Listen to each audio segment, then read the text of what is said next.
ಜಯತಿ ಪರಾಶರಸೂನು ಸತ್ಯವತಿ ಹೃದಯ ನಂದನೋ ವ್ಯಾಸಃ ಯಸ್ಯ ಆಸ್ಯ ಕಮಲಗಲಿತಂ ವಾಂಗ್ಮಯಮೃತಂ ಜಗತ್ಪಿಬತಿ ಭುಜಗ ಭೋಗಾಭಮುದ್ಯಮ್ಯ ಹೃದಯಂ ನಿಜಭುಜಂ ದಕ್ಷಿಣಂ ಲಕ್ಷಣಾಢ್ಯಂ ಲಲಿತ ಮುದ್ರಿಕ್ತ ವಿಜ್ಞಾನ ಮುದ್ರಂ ಭಜ ಭಜ ಅನಂತಮಿತ್ಯಾಲಪಂತಂ ಪ್ರಣತವಾನ್ ಪ್ರಾಣಿನಾಂ ಪ್ರಾಣಭೂತಂ ಪ್ರಣತಿಭಿಃ ಪ್ರೀಣಯೇ ಪೂರ್ಣಬೋಧಂ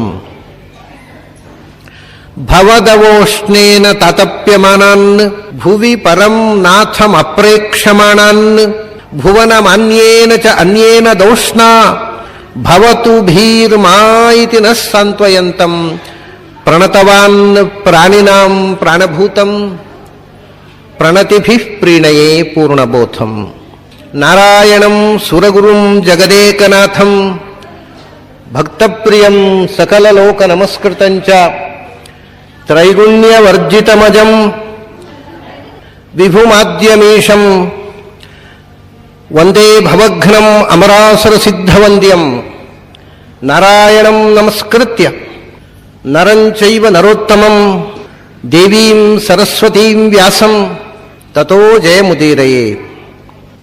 ನನ್ನ ಅಧ್ಯಾತ್ಮ ಬಂಧುಗಳೇ, ಭೀಮಸೇನನ ಬಗ್ಗೆ, ಭೀಮಸೇನನ ಅವನ ಬದುಕಿನ ಬೇರೆ ಬೇರೆ ಘಟನೆಗಳನ್ನು ನಾವು ಈ ದಿನಗಳಲ್ಲಿ ನೋಡ್ತಾ ಇದ್ದೇವೆ. ಮೊದಲನೇದಾಗಿ ವೇದವ್ಯಾಸರು ಒಟ್ಟು ಭೀಮಸೇನನ ವ್ಯಕ್ತಿತ್ವದ ಬಗ್ಗೆ ಒಂದು ಉಲ್ಲೇಖ ಮಾಡಿದ್ದಾರೆ. ಬಹಳ ಅದ್ಭುತವಾದಂಥ ಒಂದು ಶ್ಲೋಕ. ಭೀಮಸೇನ ಹೇಗಿದ್ದ, ಒಟ್ಟು ಅವನಲ್ಲಿ ಇರತಕ್ಕಂಥ ಗುಣಗಳ ಒಂದು ಚಿತ್ರಣ. ತತ್ವಜ್ಞಾನೇ ವಿಷ್ಣು ಭಕ್ತೌ ಧೈರ್ಯೇ ಸ್ಥೈರ್ಯೇ ಪರಾಕ್ರಮೇ ವೇಗೇ ಚ ಲಾಘವೇ ಚೈವ ಪ್ರಲಾಪಸ್ಯ ಚ ವರ್ಜನೆ ಭೀಮಸೇನ ಸಮೋ ನಾಸ್ತಿ ಸೇನೆಯೋರುಭಯೋರಪಿ ಪಾಂಡಿತ್ಯೇ ಚ ಪಟುತ್ವೇ ಚ ಶೂರತ್ವೇ ಚ ಬಲೇಪಿ ಚ ಅಂತ ಒಂದು ತಮಾಷೆ ಹೇಳಬೇಕು ನಿಮಗೆ. ಇದು ಶ್ಲೋಕ ಮಹಾಭಾರತದ್ದು. ಮಹಾಭಾರತದಿಂದ ಕೋಟ್ ಮಾಡಿದ್ದಾರೆ ಇದನ್ನು. ಆದರೆ ಇವತ್ತು ಪ್ರಿಂಟ್ ಮಾಡಿದ ಮಹಾಭಾರತದಿಂದ ತೆಗೆದು ಬಿಟ್ಟಿದ್ದಾರೆ. ಕೆಲವು ಏನಾಗಿದೆ ಅಂದರೆ, ಇದನ್ನು ಆಚಾರ್ಯರು 13ನೇ ಶತಮಾನದಲ್ಲಿ ಹೇಳಿದ್ದಾರೆ. ಕ್ವಚಿತ್ ಗ್ರಂಥಾನ್ನು ಪ್ರಕ್ಷಿಪಂತಿ ಕ್ವಚಿತ್ ಅಂತರಿತಾನಪಿ ಅಂತ. ನಮಗೆ ಬೇಕಾದ್ದನ್ನು ಇಂಟರ್ಪೊಲೇಟ್ ಮಾಡೋದು, ನಮಗೆ ಬೇಡವಾದ ಶ್ಲೋಕ ಇದ್ದರೆ ಡಿಲೀಟ್ ಮಾಡೋದು. ಸೊ ಇದು ತುಂಬ ನಡೆದಿದೆ ಪುರಾಣ ಸಾಹಿತ್ಯದ ಮೇಲೆ. ಇಂಥ ದಾಳಿ ಬೇರೆ ಬೇರೆ ಮತೀಯರ ಪೂರ್ವಾಗ್ರಹದಿಂದ ತಮಗೆ ಬೇಕಾದ್ದನ್ನು ಶ್ಲೋಕ ಸೇರಿಸಿಬಿಡೋದು, ಬೇಡವಾದ್ದನ್ನು ಇದ್ದದ್ದನ್ನು ತೆಗೆದುಬಿಡೋದು, ಇಂಥದ್ದಾಗಿ ಪುರಾಣ ಸಾಹಿತ್ಯವನ್ನು ಪ್ರಾಚೀನ ಪಂಡಿತರು ತುಂಬ ಹೊಲೆಗಡಿಸಿದ್ದಾರೆ ಅನ್ನುವ ಮಾತನ್ನು ಆಚಾರ್ಯರು 13ನೇ ಶತಮಾನದಲ್ಲಿ ಹೇಳಿದ್ದಾರೆ. ಅವಾಗ ಈಗ ಎಷ್ಟು ಹೊಲೆಗಡಿಸಿರ್ಬೇಕು ಯೋಚನೆ ಮಾಡಿ. ಆವಾಗಲೇ 13ನೇ ಶತಮಾನದಲ್ಲೇ ಬಹಳ ನೊಂದು ಆಚಾರ್ಯರು ಈ ಮಾತು ಹೇಳ್ತಾರೆ. ಇದನ್ನು ತುಂಬ ಕೆಡಿಸಿಬಿಟ್ಟಿದ್ದಾರೆ. ಶುದ್ಧವಾದ ಪಾಠ ಇಲ್ಲ, ಶುದ್ಧವಾದ ಅರ್ಥ ಇಲ್ಲ. ಹಾಗಾಗಿ ಈ ಅಶುದ್ಧವಾದ ಪಾಠ, ಅಶುದ್ಧವಾದ ಅರ್ಥ ಪರಂಪರೆಯನ್ನು ಕಟ್ಟಿಕೊಂಡು ನಾವು ಸತ್ಯ ಯಾವುದು ಅಂತ ತಿಳಿಯಲಿಕ್ಕೆ ಬರುತ್ತೋ. ಗ್ರಂಥೋಪ್ಯೇವಂ ವಿಲುಳಿತಃ ಕಿಂ ಅರ್ಥ ದೇವದುರ್ಗಮಃ. ಆಚಾರ್ಯರ ನೋವು ನೋಡಿ. ಗ್ರಂಥವೇ ಹೀಗೆ ಪೊಲ್ಯೂಟ್ ಆಗಿಬಿಟ್ಟಿದೆ. ಟೆಕ್ಸ್ಟೇ ವಾಟ್ ಅಬೌಟ್ ದಿ ಮೀನಿಂಗ್ ಅಂತಾರೆ. ಅರ್ಥ ತಿಳ್ಕೊಳ್ಬೇಕು ಅಂದರೆ ಮೊದಲು ಟೆಕ್ಸ್ಟ್ ಶುದ್ಧವಾಗಿರಬೇಕು. ಟೆಕ್ಸ್ಟನ್ನೇ ಕೆಡಿಸಿಬಿಟ್ಟಿದ್ದಾರೆ. ತಮಗೆ ಬೇಕಾದ ಹಾಗೆ ಶ್ಲೋಕಗಳನ್ನು ಸೇರಿಸಿ ಬೇಡವಾದ್ದನ್ನು ತೆಗೆದು. ಇವು ಎರಡು ಇಂಟೆನ್ಷನಲ್ ಎರರ್ಸ್. ಇನ್ನು ಕೆಲವು ಪ್ರಮಾದಾತ್ ಕ್ವಚಿತ್ ಅನ್ಯಥಾ ಅಂತ, ಗೊತ್ತಿಲ್ಲದೆ ತಪ್ಪು. ನಮ್ಗೆ ಗೊತ್ತಿಲ್ಲದೆ ನಮ್ಮ ಬಾಯಿಂದ ತಪ್ಪು ಉಚ್ಚಾರ ಆಗಿ ಶ್ಲೋಕಗಳು ತಪ್ಪಾಗಿವೆ. ಬೇಕು ಅಂತ ತಪ್ಪು ಮಾಡಿ ಎಡಿಟಿಂಗ್ ಅದನ್ನು ಶ್ಲೋಕಗಳನ್ನು ಸೇರಿಸಿದ್ದಾರೆ ಅಥವಾ ತೆಗೆದಿದ್ದಾರೆ. ಆ ಥರ ಇದು ಹಾಗೆ ಇವತ್ತು ಪ್ರಚಲಿತವಾದ ಭಾರತದಲ್ಲಿ ಈ ಶ್ಲೋಕವನ್ನು ತೆಗೆದು ಬಿಟ್ಟಿದ್ದಾರೆ ಯಾರು. ಅದರಲ್ಲಿ ಏನಿದೆ ಅಂದರೆ ನೋಡಿ, ಭೀಮಸೇನನ ಬಗ್ಗೆ ಪೂರ್ತಿ ಚಿತ್ರಣ ಕೊಡ್ತಕ್ಕಂಥ ತತ್ವಜ್ಞಾನೇ ಭೀಮಸೇನ ಸಮೋ ನಾಸ್ತಿ. ಆ ಕಾಲದಲ್ಲಿ ತತ್ವಜ್ಞಾನಿಗಳು, ತತ್ವಜ್ಞಾನಿ ಅಂತಂದರೆ ಜಗತ್ತಿನ ಮೂಲ ಸತ್ಯವನ್ನು ತಿಳಿದವರು, ಜಗತ್ತನ್ನು ಜಗತ್ತಿನ ಮೂಲವನ್ನು ತಿಳಿದವರನ್ನ ತತ್ವಜ್ಞಾನಿಗಳು ಅಂತ ಹೇಳ್ತಾರೆ. ಬರೇ ಫಿಸಿಕಲ್ ವರ್ಲ್ಡ್, ಮಟೀರಿಯಲ್ ವರ್ಲ್ಡನ್ನು ತಿಳಿದವನು ತತ್ವಜ್ಞಾನಿ ಅಲ್ಲ. ಪ್ರಪಂಚವನ್ನು, ಪ್ರಪಂಚದ ಮೂಲ ಪುರುಷರಾದಂಥ, ಪ್ರಪಂಚದ ಹಿಂದೆ ಇರತಕ್ಕಂಥ ಸತ್ಯ ಅಂದರೆ ಭಗವಂತನನ್ನು, ಎರಡನ್ನೂ ಕೂಡ ತದ್ವತ್ತಾಗಿ ಯಥಾವತ್ತಾಗಿ ತಿಳಿದವನನ್ನು ತತ್ವಜ್ಞಾನಿ ಅಂತಾರೆ. ಈಗ ಸುಮಾರಾಗಿ ತತ್ವಜ್ಞಾನಿ ಫಿಲಾಸಫರ್ ಅಂತಾರೆ ಇಂಗ್ಲೀಷ್ನಲ್ಲಿ. ಅದರ ನಿಜವಾದ ಅರ್ಥ ತತ್ವ ಅಂತಂದರೆ ಎರಡು ಬಗೆಯ ತತ್ವಗಳಿವೆ ಜಗತ್ತಿನಲ್ಲಿ, ಇಂಡಿಪೆಂಡೆಂಟ್ ರಿಯಾಲಿಟಿ ಮತ್ತು ಡಿಪೆಂಡೆಂಟ್ ರಿಯಾಲಿಟಿ ಅಂತ. ಅದು ಎರಡನ್ನೂ ತಿಳಿದವ ತತ್ವಜ್ಞಾನಿ. ಡಿಪೆಂಡೆಂಟ್ ರಿಯಾಲಿಟಿ ಅಂದರೆ ನಾವು ನೀವು, ಈ ಪ್ರಪಂಚ, ಮಟೀರಿಯಲ್ ವರ್ಲ್ಡ್, ನಾವು ಬದುಕತಕ್ಕಂಥ ವಿಶ್ವ ಮತ್ತು ನಾವು ಆ ವಿಶ್ವದ ಒಳಗೆ ಸಿಕ್ಕಿ ಹಾಕಿಕೊಂಡಿರತಕ್ಕಂಥ ನಾವು, ಇದು ಡಿಪೆಂಡೆಂಟ್ ರಿಯಾಲಿಟಿ. ನಮ್ಮನ್ನು ಬಿಡುಗಡೆಗೊಳಿಸತಕ್ಕಂಥ ಶಕ್ತಿ ಇಂಡಿಪೆಂಡೆಂಟ್ ರಿಯಾಲಿಟಿ. ಇದು ಎರಡನ್ನೂ ತಿಳಿದವನು ತತ್ವಜ್ಞಾನಿ. ಹೇಳ್ತಾರೆ, ತತ್ವಜ್ಞಾನೇ ಭೀಮಸೇನ ಸಮೋ ನಾಸ್ತಿ. ಭೀಮಸೇನನಿಗೆ ಸದೃಶನಾಗಿರತಕ್ಕಂಥ ತತ್ವಜ್ಞಾನಿ ಇರಲಿಲ್ಲ, ಅಲ್ಲ ಇದ್ದಲ್ಲ, ಕೃಷ್ಣನೇ ಇದ್ದಾಗ ಭೀಮಸೇನಿಗಿಂತ ದೊಡ್ಡ ಜ್ಞಾನಿ ಸರ್ವಜ್ಞ ಅದಲ್ಲ. ಸೇನೆಯೋ ಉಭಯೋರಪಿ, ಎರಡು ಸೇನೆಗೆ ಸಂಬಂಧಪಟ್ಟ, ಕೃಷ್ಣನು ಎರಡು ಸೇನೆಯಿಂದ ಅತೀತ. ಅವನು ಸಾರಥ್ಯ ಮಾಡಿರಬಹುದು, ಆದರೆ ಅವನು ಸೈನಿಕರ ಎರಡು ಆ 11 ಅಕ್ಷೋಹಿಣಿ ಮತ್ತು 7 ಅಕ್ಷೋಹಿಣಿಯಲ್ಲಿ ಸೇರಿದವಲ್ಲ. ಇಡೀ ಆ 18 ಅಕ್ಷೋಹಿಣಿ ಸೇನೆಯಲ್ಲಿ ಎರಡು ಕಡೆಯಿಂದಲೂ ಪ್ರಪಂಚದ ಎಲ್ಲ ವೀರರೂ ಬಂದಿದ್ದಾರೆ. ನಿಮಗೆ ಆಶ್ಚರ್ಯ ಆಗಬಹುದು, ಮಹಾಭಾರತದ ಆ ಯುದ್ಧದಲ್ಲಿ ನಮ್ಮ ದೇಶದ ಎಲ್ಲ ಪ್ರಾಂತ್ಯದ ರಾಜರುಗಳು ಸೇನೆಯನ್ನು ಕಳಿಸಿದ್ದಾರೆ. ಇಡೀ ಭಾರತದ 2 ರಾಜ್ಯದಿಂದ ಸೇನೆ ಹೋಗಲಿಲ್ಲ. ಒಂದು ವಿದರ್ಭದಿಂದ ಮಹಾಭಾರತ ಯುದ್ಧದಲ್ಲಿ ಸೇನೆ ಹೋಗಲಿಲ್ಲ. ಮತ್ತೊಂದು ಮಹಾಭಾರತದಲ್ಲಿ ಸೇನೆ ಕಳಿಸದೆ ಭಾಗವಹಿಸ್ತಾ ಇದ್ದ ದೇಶ ಕಾಶ್ಮೀರ. ಇದು ಬಹಳ ರೋಚಕವಾದ ಸಂಗತಿ. ಕಾಶ್ಮೀರದ ಸೇನೆ ಮಹಾಭಾರತ ಯುದ್ಧದಲ್ಲಿ ಭಾಗವಹಿಸಲಿಲ್ಲ, ವಿದರ್ಭದ ಸೇನೆ ಮಹಾಭಾರತ ಯುದ್ಧದಲ್ಲಿ ಭಾಗವಹಿಸಲಿಲ್ಲ. ಯಾಕೆ ಅಂದರೆ ಬಹಳ ವಿಚಿತ್ರ ಅದು. ವಿದರ್ಭದಲ್ಲಿ ಆವಾಗ ಕೃಷ್ಣನ ಭಾವನಂಟ ವಿದರ್ಭದಲ್ಲಿ ರಾಜನಾಗಿದ್ದ ರುಕ್ಮಿಣಿಯ ಅಣ್ಣ ವಿದರ್ಭದಲ್ಲಿ ರಾಜನಾಗಿದ್ದ. ಅವನು ಏನು ಮಾಡಿದ, ದುರ್ಯೋಧನ ಹತ್ರವೂ ಹೋದ, ಪಾಂಡವರ ಹತ್ರವೂ ಬಂದ. ಸ್ವಲ್ಪ ಬಡಾಯಿ ಜಾಸ್ತಿ. ಅವನು ಹೇಳಿದ, ನಿಮಗೆ ಗೆಲ್ಲಬೇಕು ಅಂತುಂಟಾ, ನಾನು ಸೈನ್ಯ ಕಳಿಸ್ತೇನೆ. ಇಬ್ಬರ ಹತ್ರವೂ ಹೇಳಿದ, ನಿಮಗೆ ಗೆಲ್ಲಬೇಕು ಅಂತಿದ್ರೆ ನಿಮಗೆ ಸೈನ್ಯ ಕಳಿಸ್ತೇನೆ ಅಂತ ದುರ್ಯೋಧನ ಹತ್ರ ಹೇಳಿದ. ಪಾಂಡವರ ಹತ್ರ ಹೋದ, ನಿನಗೆ ಗೆಲ್ಲಬೇಕು ಅಂತಿದ್ರೆ ನನ್ನ ಸೈನ್ಯ ಕಳಿಸ್ತೇನೆ ನಾನು ಅಂತ. ಇಬ್ಬರು ನಿನ್ನ ಸೈನ್ಯ ನಮಗೆ ಬೇಡ ಅಂದರು. ಯಾಕೆಂದರೆ ನಾಳೆ ಯಾರು ಗೆದ್ರು, ನಾನು ಸೈನ್ಯ ಕಳಿಸಿ ಗೆದ್ದದ್ದು ಅಂತ ಹೇಳ್ಕೊಂಡು ತಿರುಗುತ್ತಾನೆ ಅವನ ಬುದ್ಧಿ ನೋಡಿ. ನಾನು ಸೈನ್ಯ ಕಳಿಸಿದ್ರಿಂದ ಗೆದ್ರು, ಇಲ್ಲಿ ಇಲ್ದಿದ್ರೆ ಎಲ್ಲಿ ಗೆಲ್ತಿದ್ರು ಅಂತ ಎಲ್ಲ ಕ್ರೆಡಿಟ್ ತನ್ನ ಮೇಲೆ ಹಾಕೊಂಡು ತಿರುಗೋ ಮನುಷ್ಯ. ಅದಕ್ಕೇನು ಹೇಳಿದ್ರು, ಪಾಂಡವರು ಹೇಳಿದ್ರು, ಅಪ್ಪ ನಿನ್ನ ಸೈನ್ಯ ನಮಗೆ ಬೇಡ. ಕೌರವನೂ ಹೇಳಿದ, ನಿನ್ನ ಸೈನ್ಯ ನಮಗೆ. ಇಬ್ಬರು ರಿಫ್ಯೂಸ್ ಮಾಡಿದ್ದರಿಂದ ವಿದರ್ಭದ ಸೇನೆ ಮಹಾಭಾರತ ಯುದ್ಧದಲ್ಲಿ ಭಾಗವಹಿಸಲಿಲ್ಲ. ಆಮೇಲೆ ಕಾಶ್ಮೀರದ ಸೇನೆಗೆ ಒಂದು ತಮಾಷೆ ಆಗಿದೆ. ಯುದ್ಧಕ್ಕಿಂತ ಸ್ವಲ್ಪ ಸಮಯ ಮೊದಲು ಕಾಶ್ಮೀರದಲ್ಲಿ ಆವಾಗ ಜರಾಸಂಧನ ಬಂಧುವಾಗಿರತಕ್ಕವ ದಾಮೋದರ ಅನ್ನುವನು ರಾಜರಾಗಿದ್ದ ಕಾಶ್ಮೀರದಲ್ಲಿ. ಅವನ ಹೆಂಡತಿ ಯಶೋಮತಿ. ಕೃಷ್ಣ ಯಾವುದೋ ದಾರಿಯಲ್ಲಿ ಹೋಗ್ತಾ ಕಾಶ್ಮೀರದ ಮಾರ್ಗವಾಗಿ ಕೃಷ್ಣ ಹೋಗ್ತಿದ್ದ, ಪಾಂಡವರು ವನವಾಸದಲ್ಲಿದ್ದಾಗ. ಸರಿ, ಅಲ್ಲಿ ಹೋದಾಗ ಏನಾಗಿದೆ, ಕೃಷ್ಣ ತನ್ನಷ್ಟಕ್ಕೆ ಹೋಗ್ತಾ ಇದ್ದ ದಾರಿಯಲ್ಲಿ ಈ ದಾಮೋದರ ಕಾಶ್ಮೀರದ ರಾಜ ಇದ್ದಲ್ಲ ಅಡ್ಡಗಟ್ಟಿದ. ನನ್ನ ಬಂಧುವಾಗಿರತಕ್ಕಂಥ ಜರಾಸಂಧನನ್ನು ಕೊಂದವ ನೀನು, ಕೊಲಿಸಿದವ ನೀನು, ನಾನು ಬಿಡೋಲ್ಲ ನಿನ್ನನ್ನು, ನನ್ನ ಹತ್ರ ಯುದ್ಧ ಮಾಡಿ ಮುಂದಕ್ಕೆ ಹೋಗೋನು. ಕೃಷ್ಣ ಹೇಳಿದ, ಅಪ್ಪ ನಾನು ಯಾತ್ರಾರ್ಥಿಯಾಗಿ ಈ ದಾರಿಯಲ್ಲಿ ಹೋಗೋವ, ನಿನಗೂ ನನಗೂ ಜಗಳ ಇಲ್ಲ, ನಾವು ಶತ್ರುಗಳಲ್ಲ, ಸುಮ್ಮನೆ ನನ್ನನ್ನು ಹೋಗಕೊಡು, ಯಾಕೆ ಸುಮ್ಮನೆ ಕದನ? ಇಲ್ಲ ನಾನು ಯುದ್ಧ ಮಾಡಿಯೇ ಸಿದ್ಧ, ನಿನಗೆ ಬುದ್ಧಿ ಕಲಿಸಿಯೇ ಸಿದ್ಧ ಅಂತ ಸೇನೆ ಹಿಡಿದು ನಿಂತು ಬಿಟ್ಟ. ಅನಿವಾರ್ಯವಾಗಿ ಯುದ್ಧ ಆಯಿತು. ಯುದ್ಧ ಆಗಿ ದಾಮೋದರ ಸತ್ತ, ಕಾಶ್ಮೀರದ ರಾಜ. ಆಗ ನೋಡಿ, ಕೃಷ್ಣನ ಹಿರಿಮೆ ಕಾಣುವುದು ನಾವು ಇಲ್ಲಿ. ದಾಮೋದರ ಸತ್ತ ಕೂಡಲೇ ಇಡೀ ಕಾಶ್ಮೀರದ ಜನ ಕೃಷ್ಣನ ಹತ್ರ ಬಂದರು. ಈಗ ಏನಾಗಿದೆ, ಅವನ ಹೆಂಡತಿ ಇದ್ದಾಳಲ್ಲ ಯಶೋಮತಿ, ಅವಳು ಚೊಚ್ಚಲ ಬಸರಿ, ಇನ್ನೂ ಮಕ್ಕಳಾಗಿಲ್ಲ, ಆಕೆ ಗರ್ಭಿಣಿ, ಚೊಚ್ಚಲ ಗರ್ಭಿಣಿ. ಸೊ ಅಲ್ಲಿ ರಾಜಕುಮಾರ ಇಲ್ಲ ಪಟ್ಟ ಕೂಡಿಸುವ ಅಂದರೆ. ಅವಾಗ ಕಾಶ್ಮೀರದ ಜನ ಎಲ್ಲ ಸೇರಿ ಕೃಷ್ಣನ ಹತ್ರ ಬಂದು ಪ್ರಾರ್ಥಿಸಿಕೊಂಡ್ರು, ಕೃಷ್ಣ ಈ ದೇಶ ಅರಾಜಕ ಆಗತ್ತೆ, ಇದಕ್ಕೆ ಆಡಳಿತ ಮಾಡಲಿಕ್ಕೆ ಅಂತ ಯಾರೂ ಇಲ್ಲ ಅಂತ ಆಗತ್ತೆ, ದಯವಿಟ್ಟು ನೀನೇ ಸಿಂಹಾಸನದಲ್ಲಿ ಕೂಡು, ಕಾಶ್ಮೀರದ ರಾಜನಾಗು, ನಾವು ನಿನಗೆ ಪಟ್ಟಾಭಿಷೇಕ ಮಾಡ್ತೇವೆ ಅಂತ. ಕೃಷ್ಣ ನಿರಾಕರಿಸಿದ. ಅವನು ಹೇಳಿದ, ನನಗೆ ಯಾವ ಸಿಂಹಾಸನದ ಆಸೆಯೂ ಇಲ್ಲ. ಅವನಲ್ಲೇ ಯಾದವರ ಸಿಂಹಾಸನದಲ್ಲಿ ಕಂಸನನ್ನು ಕೊಂದು ಕೊಡ್ಬೋದಿತ್ತಲ್ಲ, ಕಂಸನ ಅಪ್ಪ ಮುದುಕನನ್ನು ಕೂಡಿಸಿದ್ದ, ತಾನು ಕೂಡಲಿಲ್ಲ. ಅವಳಿದ, ನನಗೆ ಅರಸೊತ್ತಿಗೆಯ ಆಸೆ ಇಲ್ಲ. ಮತ್ತೆ ನನಗೆ ಬೇಕಾಗಿರೋದು ಯಾವುದು ಗೊತ್ತುಂಟ, ನಿಮ್ಮೆಲ್ಲರ ಪ್ರೀತಿಯ ಹೃದಯದ ಸಿಂಹಾಸನ.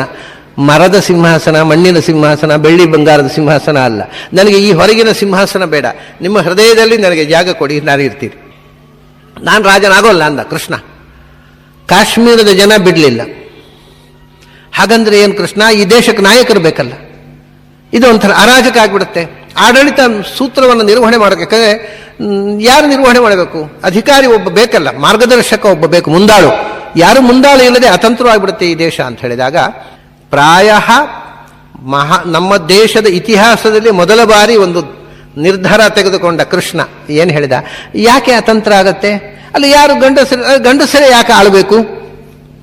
ರಾಣಿ ಇಲ್ಲೇನು ನಿಮ್ಮ ದೇಶದಲ್ಲಿ ಇದ್ದಾಳೆ, ಅವಳನ್ನೇ ಕೂಡಿಸಿ ನಾನು ಪಟ್ಟಾಭಿಷೇಕ ಮಾಡಿ, ಒಬ್ಬ ಹೆಣ್ಮಗಳನ್ನು ಸಿಂಹಾಸನದಲ್ಲಿ ಕೂಡಿಸಿ ಪಟ್ಟಾಭಿಷೇಕ ಮಾಡಿ ಹೋದ ಕೃಷ್ಣ. ಇದು ಭಾರತದ ಇತಿಹಾಸದಲ್ಲೇ ಮೊದಲನೇ ಘಟನೆ. ಯಾಕೆಂದ್ರೆ ನಿಮಗೆ ನೋಡಿ, ರಾಮಾಯಣದಲ್ಲಿ ದಶರಥನಿಗೆ ಹೆಣ್ಮಕ್ಳಿದ್ರು, ಆದರೆ ಗಂಡು ಮಕ್ಕಳಿಲ್ಲ ಅಂತ ಅವನು ಯಾಗ ಮಾಡಿದ. ಯಾಕೆಂದ್ರೆ ಸಿಂಹಾಸನ ಕೂಡ್ಲಿಕ್ಕೆ ಒಬ್ಬ ಗಂಡು ಬೇಕು ಅಂತ. ಸಿಂಹಾಸನ ಕೂಡ್ಲಿಕ್ಕೆ ಗಂಡು ಬೇಕು, ಗಂಡು ಇಲ್ಲದೆ ಹೆಣ್ಣನ್ನು ಸಿಂಹಾಸನ ಕೂಡಿಸಿ ಹೆಣ್ಣಿನ ಕೈಲಿ ಆಳಿಸ್ಲಿಕ್ಕೆ ಬರೋದಿಲ್ಲ ಅನ್ನುವಂಥದ್ದು ಯುಗ ಯುಗಗಳಿಂದ ನಡೆದು ಬಂದಂತಹ ಒಂದು ಟ್ರೆಡಿಷನ್ ಅನ್ನ ಕೃಷ್ಣ ಮುರಿದು, ಕಾಶ್ಮೀರದ ರಾಣಿ ನೀನು ಈ ಕಾಶ್ಮೀರದ ದೊರೆ ಅಂತ ಅವಳನ್ನು ಸಿಂಹಾಸನ ಕೂಡಿಸಿ ತಾನೇ ಪಟ್ಟಾಭಿಷೇಕ ಮಾಡಿ ಬಂದ. ಇಷ್ಟು ವಿಷಯ ಯಾಕೆ ಹೇಳಿದೆ ಎಂದರೆ, ಆಮೇಲೆ ಅವಳು ಪಟ್ಟಾಭಿಷೇಕ ಆಗುವಾಗ ಚೊಚ್ಚಲ ಗರ್ಭಿಣಿ, ಮತ್ತು ಸ್ವಲ್ಪ ಸಮಯದಲ್ಲಿ ಒಂದು ಮಗು ಹುಟ್ಟಿತು. ಆದರೆ ಆ ಮಗು ಮೈನರ್ ಆಗಿತ್ತು ಮಹಾಭಾರತ ಯುದ್ಧ ಆಗುವಾಗ. ಹಾಗಾಗಿ ಸೈನ್ಯ ಕಳಿಸಲಿಕ್ಕೆ ಯಾರು ಅಲ್ಲಿ ಡಿಸಿಷನ್ ತಗೊಳ್ತಕ್ಕ ಪ್ರಾಯಪ್ರಬುದ್ಧರಾದ ಅಧಿಕಾರಿಗಳು ಇರಲಿಲ್ಲ. ಹಾಗಾಗಿ ಕಾಶ್ಮೀರದ ಸೈನ್ಯ ಬರಲಿಲ್ಲ. ಮತ್ತೆ ಭಾರತದ ದಕ್ಷಿಣ ಭಾರತದಿಂದ ಕೂಡ ಸೇನೆ ಹೋಗಿದೆ. ತಮಿಳುನಾಡಿನಿಂದ ದೊಡ್ಡ ಸೇನೆ ಹೋಗಿದೆ. ವೀರಸೇನ ಪಾಂಡ್ಯ ರಾಜ, ವೀರಸೇನ ಪಾಂಡ್ಯ, ಅವನ ಮಗಳನ್ನ ಅರ್ಜುನ ಮದುವೆ ಮಾಡಿಕೊಂಡಿದ್ದ, ದಕ್ಷಿಣ ಭಾರತ ಹುಡುಗಿಯನ್ನ. ಹಾಗಾಗಿ ದೊಡ್ಡ ಸೇನೆ ಎಲ್ಲ ಆಗಿತ್ತು. ಅಷ್ಟೇ ಅಲ್ಲ, ನಿಜವಾಗಿ ನಮಗೆ ಈಗ ಸಿಗುವ ದಾಖಲೆಯ ಪ್ರಕಾರ ಮಹಾಭಾರತ ಯುದ್ಧ ಅಂದರೆ ಅದು ಬರೀ ಭಾರತದ ರಾಜ್ಯಗಳ ನಡುವೆ ನಡೆದ ಯುದ್ಧ ಅಲ್ಲ, ಅದು ಒಂದು ವಿಶ್ವ ಯುದ್ಧ. ಯಾಕೆಂದರೆ ರಷ್ಯಾದ ಸೇನೆ ಭಾಗವಹಿಸಿತ್ತು ಆ ಯುದ್ಧದಲ್ಲಿ. ಋಷಿಕೈಶ್ಚಾಪಿ ಸಂಗ್ರಾಮ ಬಭೂವ ಅತಿ ಭಯಂಕರ. ಋಷಿಕ ದೇಶದ ಜನರು ಅಂತ. ಋಷಿಕ ದೇಶ ಅಂದರೆ ರಷ್ಯಾ, ಅನ್ಡೌಟೆಡ್ಲಿ ರಷ್ಯಾದಿಂದ ಸೈನ್ಯ ಬಂದಿತ್ತು, ಅವರು ಪಾಂಡವರ ಕಡೆಗೆ ಬಂದಿದ್ದು. ನೋಡಿ ತಮಾಷೆ ನೋಡಿ. ಹಾಗೆ ಸ ಕಿರಾತೈಶ್ಚ ಚೀನೈಶ್ಚ ಯುತಃ ಪ್ರಾಗ್ಜ್ಯೋತಿಷೋಭವತ್. ಚೀನಾದ ಸೇನೆ ಬಂದಿತ್ತು, ಅವರು ಕೌರವರ ಕಡೆಗೆ ಹೋಗಿದ್ರು. ಸುಮಾರಾಗಿ ಈಗಲೂ ಹಾಗೇನೆ, ಆಗಲೂ ಹಾಗೇನೆ. ರಷ್ಯಾ ಪಾಂಡವರ ಕಡೆಗೆ ಸೈನ್ಯ ಕಳಿಸಿತ್ತು, ಚೀನಾ ಕೌರವರ ಕಡೆಗೆ ಸೈನ್ಯ ಕಳಿಸಿತ್ತು. ಅಂದರೆ ಭಾರತದ ಸಂಸ್ಕೃತಿಗೆ ವಿರುದ್ಧವಾಗಿ ಹೋರಾಡಲಿಕ್ಕೆ ಸೈನ್ಯ ಕಳಿಸಿತ್ತು. ಅದನ್ನು ಚೀನಾ, ಆಮೇಲೆ ರಷ್ಯಾ, ಇಂಥ ಸುತ್ತಮುತ್ತಲು ಇರತಕ್ಕಂಥ ಕಾಬೂಲ್, ಅಫ್ಘಾನಿಸ್ತಾನ ಹಾಗೂ ಶಕುನಿ ಅಡ್ತಂಬದೆಲ್ಲ ಬಂದಿದ್ರು. ಅಫ್ಘಾನಿಸ್ತಾನ, ಕಾಬೂಲು, ಕ್ಯಾಂಬೋಡಿಯಾ, ಇವೆಲ್ಲ ಸುತ್ತಮುತ್ತಲ ದೇಶಗಳಿಂದ ಕೂಡ ಸೈನ್ಯ ಬಂದಿತ್ತು. ಅದರಿಂದ ನಮ್ಮ ಪುರಾಣ ಸಾಹಿತ್ಯದಲ್ಲಿ ದಾಖಲೆ ಆಗಿರುವ ಮೊಟ್ಟ ಮೊದಲ ವರ್ಲ್ಡ್ ವಾರ್ ಮಹಾಭಾರತ ಯುದ್ಧ ಅಂದ್ರೆ ಬರೀ ಭಾರತದ ರಾಜರುಗಳ ಜೊತೆಗೆ ನಡೆದ ಯುದ್ಧ ಅಲ್ಲ. ಅಂಥ ಯುದ್ಧದಲ್ಲಿ ಇಡೀ ಪ್ರಪಂಚದ ಮೇಧಾವಿಗಳು, ವೀರರು ಸೇರಿದ್ದಾರೆ. ಅಂಥ ಸೇನೆಯಲ್ಲಿ ವ್ಯಾಸರು ಹೇಳ್ತಾರೆ, ತತ್ವಜ್ಞಾನೇ ಭೀಮಸೇನ ಸಮೋ ನಾಸ್ತಿ. ಅಲ್ಲಿ ಭೀಷ್ಮಾಚಾರ್ಯರು ಸೇರಿದ್ರು. ಇದು ತಮಾಷೆ. ಮುಂದೆ ಭೀಷ್ಮಾಚಾರ್ಯರು ಪಾಂಡವರಿಗೆ ಜ್ಞಾನೋಪದೇಶ ಮಾಡ್ತಾರೆ ತಾನು ಸಾಯೋ ಮುಂಚೆ. ಆದರೆ ವಾಸ್ತವಿಕವಾಗಿ ಭೀಷ್ಮಾಚಾರ್ಯಕ್ಕಿಂತ ದೊಡ್ಡ ಜ್ಞಾನಿಗಳು 2-3 ಮಂದಿ ಇದ್ರು ಅಲ್ಲಿ. ಒಂದು ದ್ರೋಣಾಚಾರ್ಯರು, ಇನ್ನೊಬ್ಬ ವಿದುರ, ಭೀಮ, ಕೃಷ್ಣ, ಅರ್ಜುನ, ಇವರೆಲ್ಲರೂ ಭೀಷ್ಮಾಚಾರ್ಯಗಿಂತ ದೊಡ್ಡ ಜ್ಞಾನಿಗಳೇ. ಆದರೆ ಮನೆತನದ ಹಿರಿತನ. ಕೃಷ್ಣ ಈ ಮಾತನ್ನು ಹೇಳ್ತಾನೆ ನೋಡಿ. ಭೀಮಸೇನನು ಹೋಗಿ ಕೂತು ಕೇಳಿದ್ದಾನೆ ಭೀಷ್ಮಾಚಾರ್ಯರಿಂದ ಬುದ್ಧಿವಾದವನ್ನು. ಯಾಕೆಂದರೆ ಹಿರಿಯರು ಹೇಳಿದ್ದನ್ನು ಕಿರಿಯರು ಕೇಳಬೇಕು, ಇದು ಟ್ರೆಡಿಷನ್.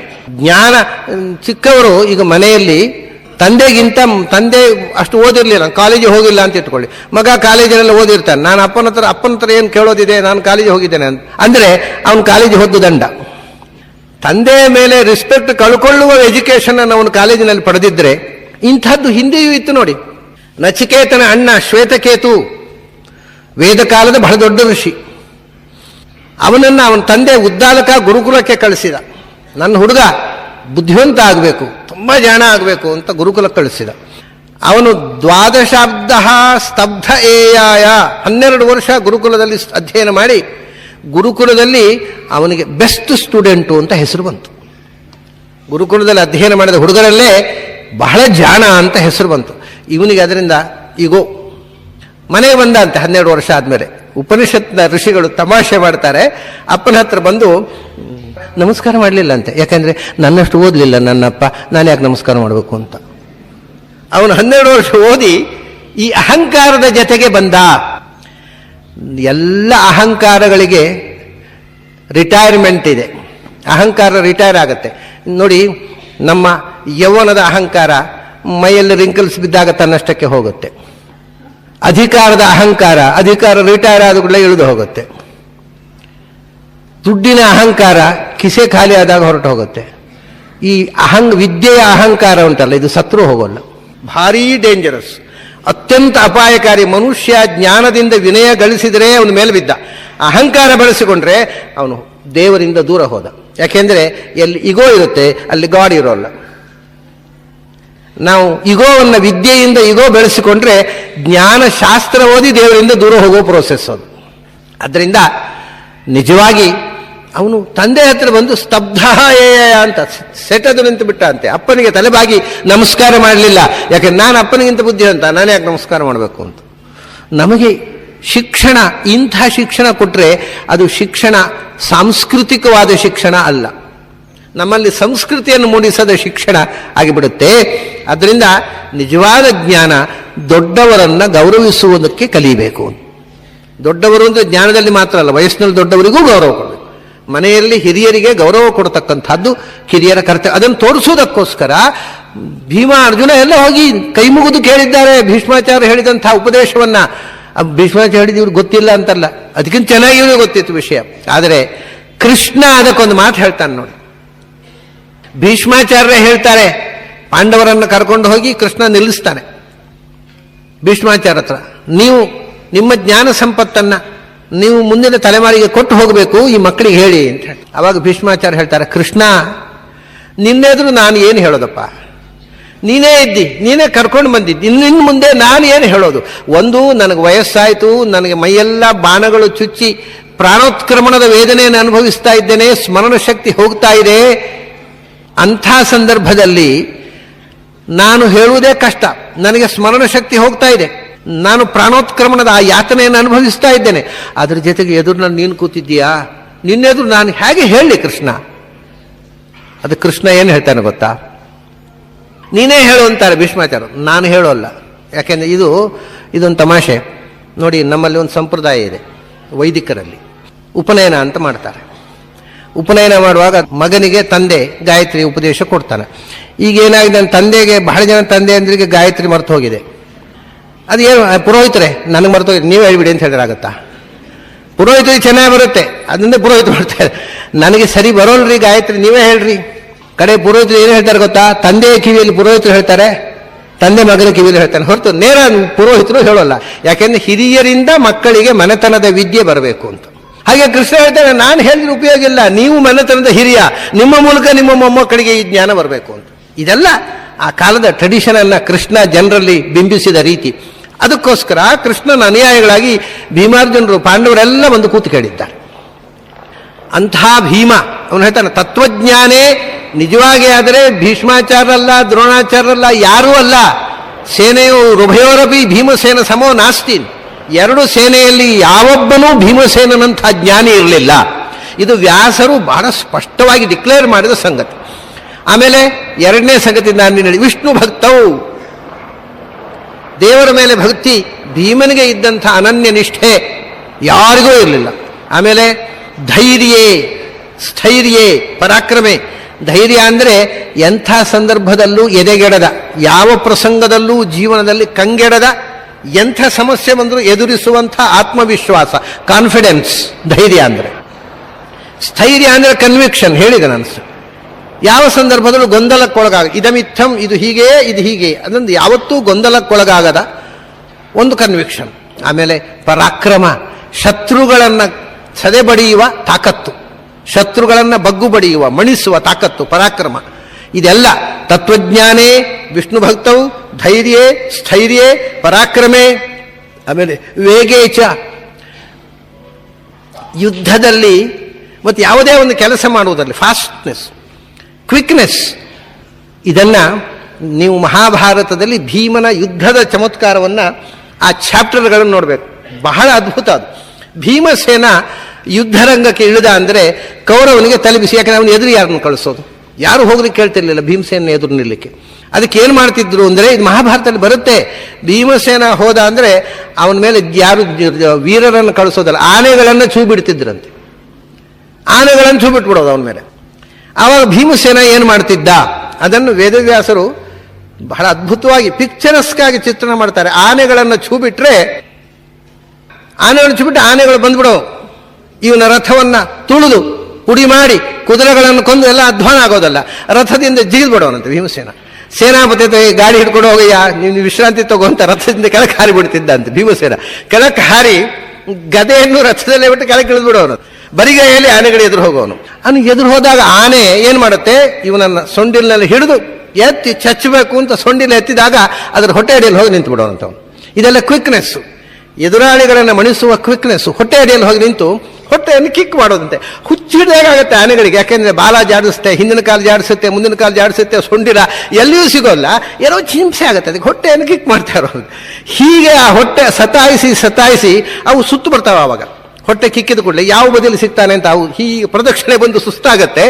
ಅಷ್ಟಾದ ತಕ್ಷಣ ಹಿಂಬದಿಯಿಂದ ಹೋಗಿ ಅದರ ಬಾಲ ಹಿಡಿದು ಮೇಲಕ್ಕೆ ಹಾರಿ ಅದರ ಹೆಗಲ ಮೇಲೆ ಕೂತು ಒಂದು ಆನೆ ವಿರುದ್ಧ ಇನ್ನೊಂದು ಆನೆ ಅವನೇ ಚೂಬಿಡ್ತಿದ್ದಾನೆ. ಹೀಗೆ ಆನೆಗಳನ್ನು ಮಣಿಸ್ತಿದ್ದಾನೆ. ಇದೆಲ್ಲ ಕ್ವಿಕ್ನೆಸ್, ಯುದ್ಧದ ಚಮತ್ಕಾರಗಳು. ಇದು ಭೀಮಸೇನಲ್ಲಿ ಮಾತ್ರ ನಾವು ಕಾಣುವಂತಹ ಚಮತ್ಕಾರಗಳು. ಬೇರೆ ಯಾರು ಹೀಗೆ ಮಾಡಿದ್ದನ್ನು ವ್ಯಾಸರು ಉಲ್ಲೇಖ ಮಾಡಲಿಲ್ಲ. ವೇಗ ಮತ್ತು ಲಾಘವ, ಕ್ವಿಕ್ನೆಸ್ ಮತ್ತು ಈಸಿನೆಸ್, ಅಷ್ಟು ಅನಾಯಾಸವಾಗಿ ಅಷ್ಟು ವೇಗವಾಗಿ ಶತ್ರುಗಳನ್ನು ಮಣಿಸ್ತಿದ್ದ. ಒಂದು ಕಡೆ ಒಂದು ವರ್ಣನೆ ಮಾಡ್ತಾರೆ, ಭೀಮಸೇನಸ್ಯ ಯುದ್ಧ ವರ್ಣನಂ ಅಂತ ಒಂದು ಅಧ್ಯಾಯವೇ ಇದೆ ಮಹಾಭಾರತದಲ್ಲಿ. ಅದರಲ್ಲಿ ಏನು ಹೇಳ್ತಾರೆ ಗೊತ್ತಾ, ಭೀಮಸೇನ ಯುದ್ಧ ಮಾಡುವಾಗ ಅವನಿಗೆ ವಿಶೋಕ ಅಂತ ಅವನ ಸಾರಥಿ. ವಿಶೋಕ ಅವನು ಯಾರು ಗೊತ್ತಾ, ಕಂಸನಿಗೆ ಗಂಧ ಹರಿದು ಕೊಡ್ತಿದ್ಲಲ್ಲ ಒಬ್ಳು ಕುಬ್ಜ ಗಂಧ ಅನುಲಿಪ್ತಾಂಗ, ಒಬ್ಳು ಗೂನುಮೆನ್ನಿನ ಹೆಣ್ಮಗಳು. ಅವನು ಕೃಷ್ಣ ಹೋದಾಗ ಅವನು ಕೃಷ್ಣನಿಗೆ ಕೊಟ್ಟುಬಿಟ್ಲು ಎಲ್ಲ ಗಂಧ. ಅದಕ್ಕೆ ಅವಳನ್ನ ಅಂಗುಷ್ಠದಿಂದ ಒತ್ತಿ ಹಿಡಿದು ಹೀಗೆ ಗಲ್ಲ ಹಿಡಿದು ನೆಟ್ಟಗೆ ಮಾಡಿಬಿಟ್ಟಿದ್ದ. ಅವಳು ಗೂನು ಬೆನ್ನಿನ ಹೆಣ್ಮಗಳು ಅವನು ಸುಂದರಿಯಾಗಿಬಿಟ್ಟಿದ್ಲು. ಈ ವಿಶೋಕ ಕುಬ್ಜೆಯ ಮಗ, ಭೀಮಸೇನನ ಸಾರಥಿ. ಕುಬ್ಜೆಯ ಮಗ ಅಂದರೆ ಅವನ ಅಪ್ಪ ಯಾರು ಅದೇ ಹೇಳದೇ ಇದ್ರೆ ಸಾರದು. ಕುಬ್ಜೆಯ ಮಗ ಅಮ್ಮ ಯಾರು ಅಂತ ಹೇಳಿ ಸಾರದು. ಈ ಕುಬ್ಜೆಯನ್ನು ನೆಟ್ಟಗೆ ಮಾಡಿದ್ನಲ್ಲ ಕೃಷ್ಣ, ಅವಳು ಗೂನುಬೆನ್ನನ್ನು. ಅವಳಿಗೆ ಕೃಷ್ಣನನ್ನು ನೋಡಿ, ಕೃಷ್ಣ ನೀನು ನನಗೆ ಬೇಕು ಅಂತ ಬೆನ್ನತ್ತಿ ಬಿಟ್ಲು. ಇದು ಗಂಧ ಕೊಟ್ಲು ಅಷ್ಟೇ ಅಲ್ಲ, ಬೆನ್ನತ್ತಿದ್ಲು. ನೀನು ನನಗೆ ಬೇಕು, ನೀನು ನನ್ನ ಮನೆಗೆ ಬರಬೇಕು, ನೀನು ನನಗೆ ಬೇಕು. ಆವಾಗ ಕೃಷ್ಣ ಹೇಳ್ತಾನೆ, ಬರಬೇಕಾದ ಕಾಲ ಬಂದಾಗ ಬರ್ತೀನಿ, ಈಗ ಹೋಗು ಅಂತ ಕಳಿಸ್ಬಿಟ್ಟ. ಅವನು ನನ್ನ ಕೆಲಸ ಮುಗಿದು ಆರಾಮ ಇದ್ದಾಗ ಮತ್ತೆ ನೋಡೋಣ, ಈಗ ಹೋಗು ಅಂತ. ಕಂಸನನ್ನು ಕೊಂದು ಎಲ್ಲ ಆಗಿ ಅವನು ಗುರುಕುಲಕ್ಕೆ ಹೋಗಿ ಗುರುಗಳ ಹತ್ರ ಎಲ್ಲ ವಿದ್ಯಾಭ್ಯಾಸ ಮುಗಿಸಿಕೊಂಡು ಕೃಷ್ಣ ಬಂದ ಮಧುರೆಯಲ್ಲಿ ನೆಲ ನಿಂತ ಮೇಲೆ ಒಂದು ದಿವಸ ನೋಡಿ, ಭಗವಂತನಿಗೆ ಎಲ್ಲರೂ ಒಂದೇ. ಅವನು ಹೇಳ್ತಾನೆ, ಕುಬ್ಜೆ ನನ್ನನ್ನು ತುಂಬ ನೆನಪಿಸ್ಕೊಳ್ತಾ ಇದ್ದಾಳೆ, ಅವಳ ಭಕ್ತಿಗೆ ನಾವು ಏನಾದರೂ ಮಾಡಬೇಕು, ಅವಳು ಕಾಯ್ತಾ ಇದ್ದಾಳೆ ನನಗೋಸ್ಕರ, ಹೋಗೋಣ ಅಂತ ಹೊರಟೋಗ್ಬಿಡ್ತಾನೆ. ಕುಬ್ಜೆಯ ಮನೆಗೆ ಹೋಗ್ತಾನೆ ಕೃಷ್ಣ. ಕುಬ್ಜೆ ಬಹಳ ಸಂಭ್ರಮದಿಂದ ಕೃಷ್ಣನನ್ನು ಸತ್ಕಾರ ಮಾಡ್ತಾಳೆ. ಕೃಷ್ಣ ಅವಳ ಮನೆಯಲ್ಲಿ ಉಳಿದು ಬಿಡ್ತಾನೆ 2 ದಿವಸ. ಅವಳಿಗೆ ಕೃಷ್ಣನಿಂದ ಕುಬ್ಜೆಯಲ್ಲಿ ಹುಟ್ಟಿದ ಮಗ ವಿಶೋಕ. ಕೃಷ್ಣನ ಮಗ ಅರ್ಜುನನಿಗೆ ಕೃಷ್ಣ ಸಾರಥಿ, ಭೀಮಸೇನನಿಗೆ ಕೃಷ್ಣನ ಮಗ ಸಾರಥಿ. ಇದು ಈ ಬಹಳ ಜನಕ್ಕೆ ಈ ಸಂಬಂಧ ಗೊತ್ತಿರೋದಿಲ್ಲ. ಭೀಮಸೇನ ಸಾರಥಿ, ಕೃಷ್ಣನ ಮಗ. ಅವನು ದೊಡ್ಡ ವಿದ್ವಾಂಸ ಮತ್ತು ಸಾರಥ್ಯದಲ್ಲಿ ಪಡೆದ. ವಿಶೋಕನ ಹತ್ರ ತಮಾಷೆ ಮಾತಾಡೋನಂತೆ ಭೀಮಸೇನ ಯುದ್ಧ ಮಾಡುವಾಗ ಜೋಕ್ಸು. ಏನು ಮತ್ತೆ ಕಥೆ ಹೇಳ್ತಾರೆ, ವಿಶೋಕನ ಹತ್ರ ಹರಟೆ ಹೊಡೀತಾ ಆಟ ಆಡೋರು ಏನು ಹರಟೆ ಹೊಡ್ಕೊಂಡು ಆಟ ಆಡ್ತಾರೆ, ಆ ಥರ ಯುದ್ಧ ಮಾಡಿದ ಅಂತ. ಅವನು ಸೀರಿಯಸ್ನೆಸ್ಸೇ ಇಲ್ಲ, ಯಾಕಂದರೆ ಅವನಿಗೆ ಸೀರಿಯಸ್ ಆಗೋ ಅಗತ್ಯ ಇಲ್ಲ. ವಿಶೋಕನ ಹತ್ರ ಮಾತುಕತೆ ಆಡ್ತಾ, ತಮಾಷೆ ಮಾಡ್ತಾ, ವಿನೋದದ ಮಾತುಗಳನ್ನ ಆಡ್ತಾ, ಆ ವಿನೋದದ ಜೊತೆಗೆ ಶತ್ರುಗಳ ನಿಗ್ರಹ ರೂಪವಾದಂತಹ ಕ್ರಿಯೆಯು ಒಂದು ವಿನೋದ ಅವನಿಗೆ. ಆಟ, ಇಟ್ಸ್ ಎ ಪ್ಲೇ. ಆ ಥರ ಯುದ್ಧ ಮಾಡ್ತಿದ್ದ ಅಂದ. ವೇಗೇಚ ಲಾಘವೇಚ ಇವ 3ನೇ ಗುಣ ಹೇಳ್ತಾನೆ ನೋಡಿ ಭೀಮಸೇನದ ವೈಶಿಷ್ಟ್ಯ. ವೇಗ ಲಾಘವದ್ಯ 3ನೇ. ಪ್ರಲಾಪಸ್ಯೇಚ ವರ್ಜನೆ, ಎಂದೂ ಕೂಡ ಸುಮ್ಮನೆ ಹಾಳು ಹರಟೆ ಮಾತಾಡಿದವನಲ್ಲ. ಪ್ರಲಾಪ ಅಂದರೆ ವ್ಯರ್ಥವಾದ ಮಾತು, ಸುಮ್ಮನೆ ಅರ್ಥ ಇಲ್ಲ, ಸುಮ್ಮನೆ ಹೊತ್ತು ಕಳೀಲಿಕ್ಕೋಸ್ಕರ ಏನೇನೋ ಮಾತಾಡ್ತೀವಲ್ಲ ನಾವು, ಆತ ಅರ್ಥಹೀನವಾದ ಮಾತುಗಳನ್ನು ಎಂದೂ ಆಡಿದವನಲ್ಲ. ಮತ್ತು ಎರಡನೇ ಪ್ರಲಾಪ ಅಂದರೆ ತನ್ನ ಬಗ್ಗೆ ಹೊಗಳಿಕೆ. ಎಂದೂ ತನ್ನನ್ನು ಹೊಗಳಿಕೊಂಡವನಲ್ಲ, ತಾನಂಥವ ತಾನಿಂಥವ ಅಂತ ಎಂದೂ ಅರ್ಥಹೀನವಾದ ಮಾತುಗಳನ್ನು ಆಡಿದವನಲ್ಲ. ಈ ಎಲ್ಲ ಗುಣಗಳಲ್ಲಿ ಭೀಮಸೇನ ಸಮೋ ನಾಸ್ತಿ ಸೇನೆಯೋರುಭಯೋರಪಿ, ಇದು ವ್ಯಾಸನ ಮಾತು. ಭೀಮಸೇನನಿಗೆ ಸಾಟಿಯಾದಂಥ ವ್ಯಕ್ತಿ ಎರಡು ಸೇನೆಯಲ್ಲಿ ಅಂದರೆ ಒಟ್ಟು ಅಲ್ಲಿ ಆ ಕಾಲದಲ್ಲೇ ಎಲ್ಲೂ ಯಾರೂ ಇರಲಿಲ್ಲ. ಮತ್ತೆ ಅಲ್ಲಿಗೆ ಮುಗಿಸ್ಲಿಲ್ಲ. ಪಾಂಡಿತ್ಯೇಚ ಪಟುತ್ವೇಚ ಶೂರತ್ವೇಚ ಬಲೇಪಿಚ. ಪಾಂಡಿತ್ಯ ಅಂದರೆ ಸ್ಕಾಲರ್ಶಿಪ್, ತತ್ವಜ್ಞಾನ ಬೇರೆ. ಯಾಕೆಂದರೆ ಈ ಸ್ಕಾಲರ್ಸ್ ಎಲ್ಲ ತತ್ವಜ್ಞಾನಿಗಳಿರೋಲ್ಲ. ಪಂಡಿತರಿಗೆ, ಬಹಳ ಜನ ಪಂಡಿತರಿಗೆ ಬುಕ್ಕಿಶ್ ನಾಲೆಜ್ ಇರುತ್ತೆ, ತತ್ವಜ್ಞಾನ ಇರೋಲ್ಲ. ಅದನ್ನು ಪಾಂಡಿತ್ಯ ಬೇರೆ, ತತ್ವಜ್ಞಾನ ಬೇರೆ. ಗ್ರಂಥ ಪಾಂಡಿತ್ಯ, ಯಾವುದೇ ಒಂದು ಗ್ರಂಥದ ಬಗ್ಗೆ ಅಥೆಂಟಿಕ್ ಇದು ಹೀಗೆ ಅಂತ ಒಂದು ಗ್ರಂಥದ ಬಗ್ಗೆ ಅಭಿಪ್ರಾಯ ಕೊಡಬೇಕಾಗಿದ್ದರೆ ಭೀಮಸೇನ ಸಮೋ ನಾಸ್ತಿ. ಆಮೇಲೆ ಪಟುತ್ವೇಚ, ಚುರುಕುತನ, ಎಲ್ಲದಲ್ಲೂ ಚುರುಕು ಅವನು. ಮಾತಿನಲ್ಲೂ ಚುರುಕು, ಯುದ್ಧದಲ್ಲೂ ಚುರುಕು, ವ್ಯವಹಾರದಲ್ಲೂ ಚುರುಕು, ಎಲ್ಲದಲ್ಲೂ ಬಹಳ ಶಾರ್ಪ್. ಪಟುತ್ವೇಚ. ಆಮೇಲೆ ಶೂರತ್ವೇಚ, ಹಿಂದೆ ಪರಾಕ್ರಮ ಅಂತ ಹೇಳಿದ್ರು. ಪರಾಕ್ರಮ ಅಂದರೆ ಎದುರಾಳಿಗಳನ್ನು ಬಗ್ಗು ಬಡಿಯತಕ್ಕಂಥ ತಾಕತ್ತು. ಶೌರ್ಯ ಅಂದರೆ ಎದುರಾಳಿಗಳಿಗೆ ಎಂದೂ ಬಗ್ಗದ, ಎಂದೂ ಸೋಲದ ಪೌರುಷ. ಆಮೇಲೆ ಬಲೇಪಿಚ, ಬಲ ಅಂತಂದರೆ ದೇಹಬಲ, ಮನೋಬಲ, ಆತ್ಮಬಲ. ಇದು ಮೂರು ಪೂರ್ಣ ಪ್ರಮಾಣದಲ್ಲಿ ತುಂಬಿರತಕ್ಕಂಥದ್ದು ಭೀಮಸೇನಲ್ಲಿ. ಭೀಮಸೇನ ಸಮೋ ನಾಸ್ತಿ, ಇಷ್ಟು ಸ್ಪಷ್ಟವಾಗಿ ವ್ಯಾಸರು ಹೇಳಿಬಿಟ್ರು ನೋಡಿ. ಭೀಮಸೇನ ಸಮೋ ನಾಸ್ತಿ ಸೇನೆಯೋರುಭಯೋರಪಿ. ಎರಡೂ ಕಡೆಯಲ್ಲಿ ಯಾರನ್ನು ಬೇಕಾದರೂ ನೀವು ತಗೊಳ್ಳಿ, ಭೀಮಸೇನನ ಎತ್ತರ ಯಾರಿಗೂ ಇರಲಿಲ್ಲ. ಅಂಥ ಎತ್ತರದ ವ್ಯಕ್ತಿ ಭೀಮಸೇನ. ಆ ಭೀಮಸೇನನ ಒಂದು ಪ್ರಸಂಗವನ್ನು ನಾವು ಗಮನಿಸಬೇಕು. ಅಜ್ಞಾತವಾಸದ ಒಂದು ಪ್ರಸಂಗ. ಅಜ್ಞಾತವಾಸದಲ್ಲಿ ಎಲ್ಲ ಒಬ್ಬೊಬ್ಬರು ಒಂದೊಂದು ವೇಷ ತೊಟ್ಕೊಂಡ್ರು. ಭೀಮಸೇನ ಬೇಕು ಅಂತಲೇ ಯಾವುದೇ ರೀತಿಯ ಅಜ್ಞಾತವಾಸದಲ್ಲಿ ತಾನು ವೇಷ ಮರೆಸಿಕೊಂಡರೂ ಕೂಡ ಗೊತ್ತಾಗ್ಬಿಡುತ್ತೆ ಜನರಿಗೆ ಭೀಮನ ಪೌರುಷದಿಂದ. ಅದಕ್ಕೆ ಪೌರುಷ ಅದು ಅಭಿವ್ಯಕ್ತವೇ ಆಗದಂಥ ಒಂದು ರೀತಿಯಿಂದ ಇರಬೇಕು ಅಂತ ಅವನು ಅಲ್ಲಿ ಅಡಿಗೆ ಮಾಡಿಕೊಂಡು ನಿಂತ. ವಿರಾಟನ ಅರಮನೆಯಲ್ಲಿ ಬಾಣಸಿಗನಾಗಿ ಸೇರಿಕೊಂಡ. ಯಾಕೆಂದ್ರೆ ಬಾಣಸಿಗ ಅಂದಾಗ ಭೀಮಸೇನ ಅಂತ ಕಲ್ಪನೆ ಬರುವುದಕ್ಕೆ ಬಹಳ, ಅಯ್ಯೋ ಭೀಮಸೇನ ಅಡಿಗೆ ಮಾಡ್ತಾನೋ, ಇರ್ಲಿಪ್ಪ ಅವನು ಇರ್ಲಿಕ್ಕಿಲ್ಲ ಅಂತ ಭೀಮಸೇನ ಅನ್ನುವ ಕಲ್ಪನೆಯೇ ಬರಬಾರ್ದು ಅನ್ನೋದಕ್ಕೋಸ್ಕರ ಅವನು ತಾನು ಬಾಣಸಿಗನಾಗಿ ನಿಂತ. ದ್ರೌಪದಿ ಸೈರಂಧ್ರಿ ಆದಳು ಅಂತ ನಿಮ್ಗೆ ಗೊತ್ತಿದೆ. ಸೈರಂಧ್ರಿ ಅನ್ನುವ ಸಂಸ್ಕೃತ ಶಬ್ದಕ್ಕೆ ಇಂಟೀರಿಯರ್ ಡೆಕೋರೇಟರ್ ಮತ್ತು ಬ್ಯೂಟಿಷಿಯನ್ ಅಂತ ಅರ್ಥ. ಇವತ್ತು ಇಂಟೀರಿಯರ್ ಡೆಕೋರೇಟರ್ಸು ಬ್ಯೂಟಿಷಿಯನ್ಸ್ ಇರ್ತಾರಲ್ಲ, ಈ ಹೆಣ್ಮಕ್ಳಿಗೆ ಮದುಮಗಳಿಗೆಲ್ಲ ಮೇಕಪ್ ಮಾಡುವವರು, ಆಮೇಲೆ ಒಳಗಿನ ಡಿಸೈನು, ಅದಕ್ಕೆ ಯಾರು ಬ್ಯೂಟಿಷಿಯನ್ಸ್ ಇದ್ದಾರೆ, ಹೆಣ್ಮಕ್ಳಿಗೆ ಜಡೆ ಹೆಣೆಯೋದು, ಮದುವೆಗೆ ಅಲಂಕಾರ ಮಾಡೋದು, ಅಂಥವರನ್ನು ಸಂಸ್ಕೃತದಲ್ಲಿ ಸೈರಂಧ್ರಿ ಅಂತಾರೆ. ಸೈರಂಧ್ರಿ ಅಂದರೆ ಬ್ಯೂಟಿಷಿಯನ್ಸ್. ದ್ರೌಪದಿ ಹಾಗೆ ಅಲ್ಲೆಲ್ಲ ಅರಮನೆ ಹೆಣ್ಮಕ್ಳಿಗೆ ತಲೆ ಬಾಚೋದು, ಹೂ ಮುಡಿಸೋದು, ಅವರಿಗೆಲ್ಲ ಬೇರೆ ಬೇರೆ ಡಿಸೈನು ಸೇರಿಕೊಂಡ್ರು. ಆದರೆ ಒಂದು ಬಹಳ ಆಶ್ಚರ್ಯದ ಒಂದು ಸಂಗತಿ ಏನು ಅಂತಂದರೆ, ದ್ರೌಪದಿ ಯಾರಿಗೂ ಗೊತ್ತಾಗಬಾರ್ದು ನೋಡಿ. ಅಜ್ಞಾತವಾಸ, ಯಾರೊಬ್ಬರು ಗೊತ್ತಾದರೂ ಮತ್ತೆ 12 ವರ್ಷ ವನವಾಸ ಮಾಡಬೇಕು. ಬಹಳ ಕಷ್ಟ ಏನು ಅಂತಂದರೆ,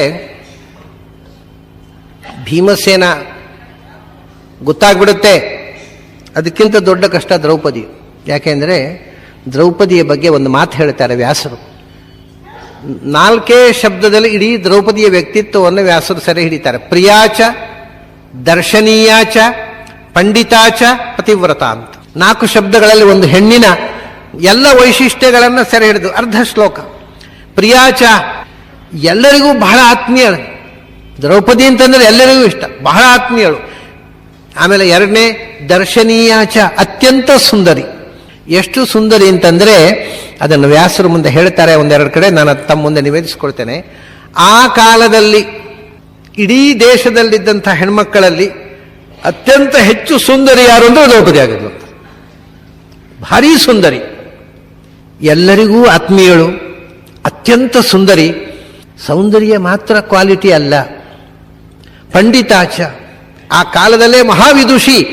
ಎಷ್ಟು ದೊಡ್ಡ ವಿದುಷಿ ಅಂತಂದರೆ ಬಹಳ ತಮಾಷೆ ಇದೆ. ಮಹಾಭಾರತದಲ್ಲಿ ಇಂಥದ್ದನ್ನೆಲ್ಲ ಬಹಳ ರೋಚಕವಾಗಿ ಹೇಳ್ತಾರೆ. ಎಷ್ಟು ದೊಡ್ಡ ವಿದುಷಿ ಅಂತಂದರೆ ದ್ರೌಪದಿ ಎಷ್ಟು ಎತ್ತರದ ವಿದ್ವಾಂಸರು ಆ ಕಾಲದಲ್ಲೇ ಅದೇನು ಕೃಷ್ಣ ಭೀಮ ಯಾರೂ ಇರಲಿಲ್ಲ ಅಂತಾರೆ. ದ್ರೌಪದಿಯ ಮಟ್ಟಕ್ಕೆ ಏರಿದ ವಿದ್ವಾಂಸರು ಗಂಡಸರಲ್ಲಿ ಯಾರೂ ಇರಲಿಲ್ಲ ಆ ಕಾಲದಲ್ಲಿ. ಅದನ್ನು ಸತ್ಯಭಾಮೆ ಒಂದು ಸರ್ತಿ ದ್ರೌಪದಿ ಹತ್ರ ಒಂದು ಪ್ರಶ್ನೆ ಮಾಡ್ತಾಳೆ. ಏನು ಅಂದರೆ, ಅಲ್ಲ ಏನು ನಿನ್ನ ಪಾಂಡಿತ್ಯ, ನಿನ್ನ ರೂಪ, ಅದಕ್ಕಿಂತ ನನಗೆ ಆಶ್ಚರ್ಯ ಏನು ಗೊತ್ತುಂಟ, ನಿನ್ನ ಮುಖ ಪ್ರೇಕ್ಷಾಶ್ಚತೆ ಸರ್ವೇ.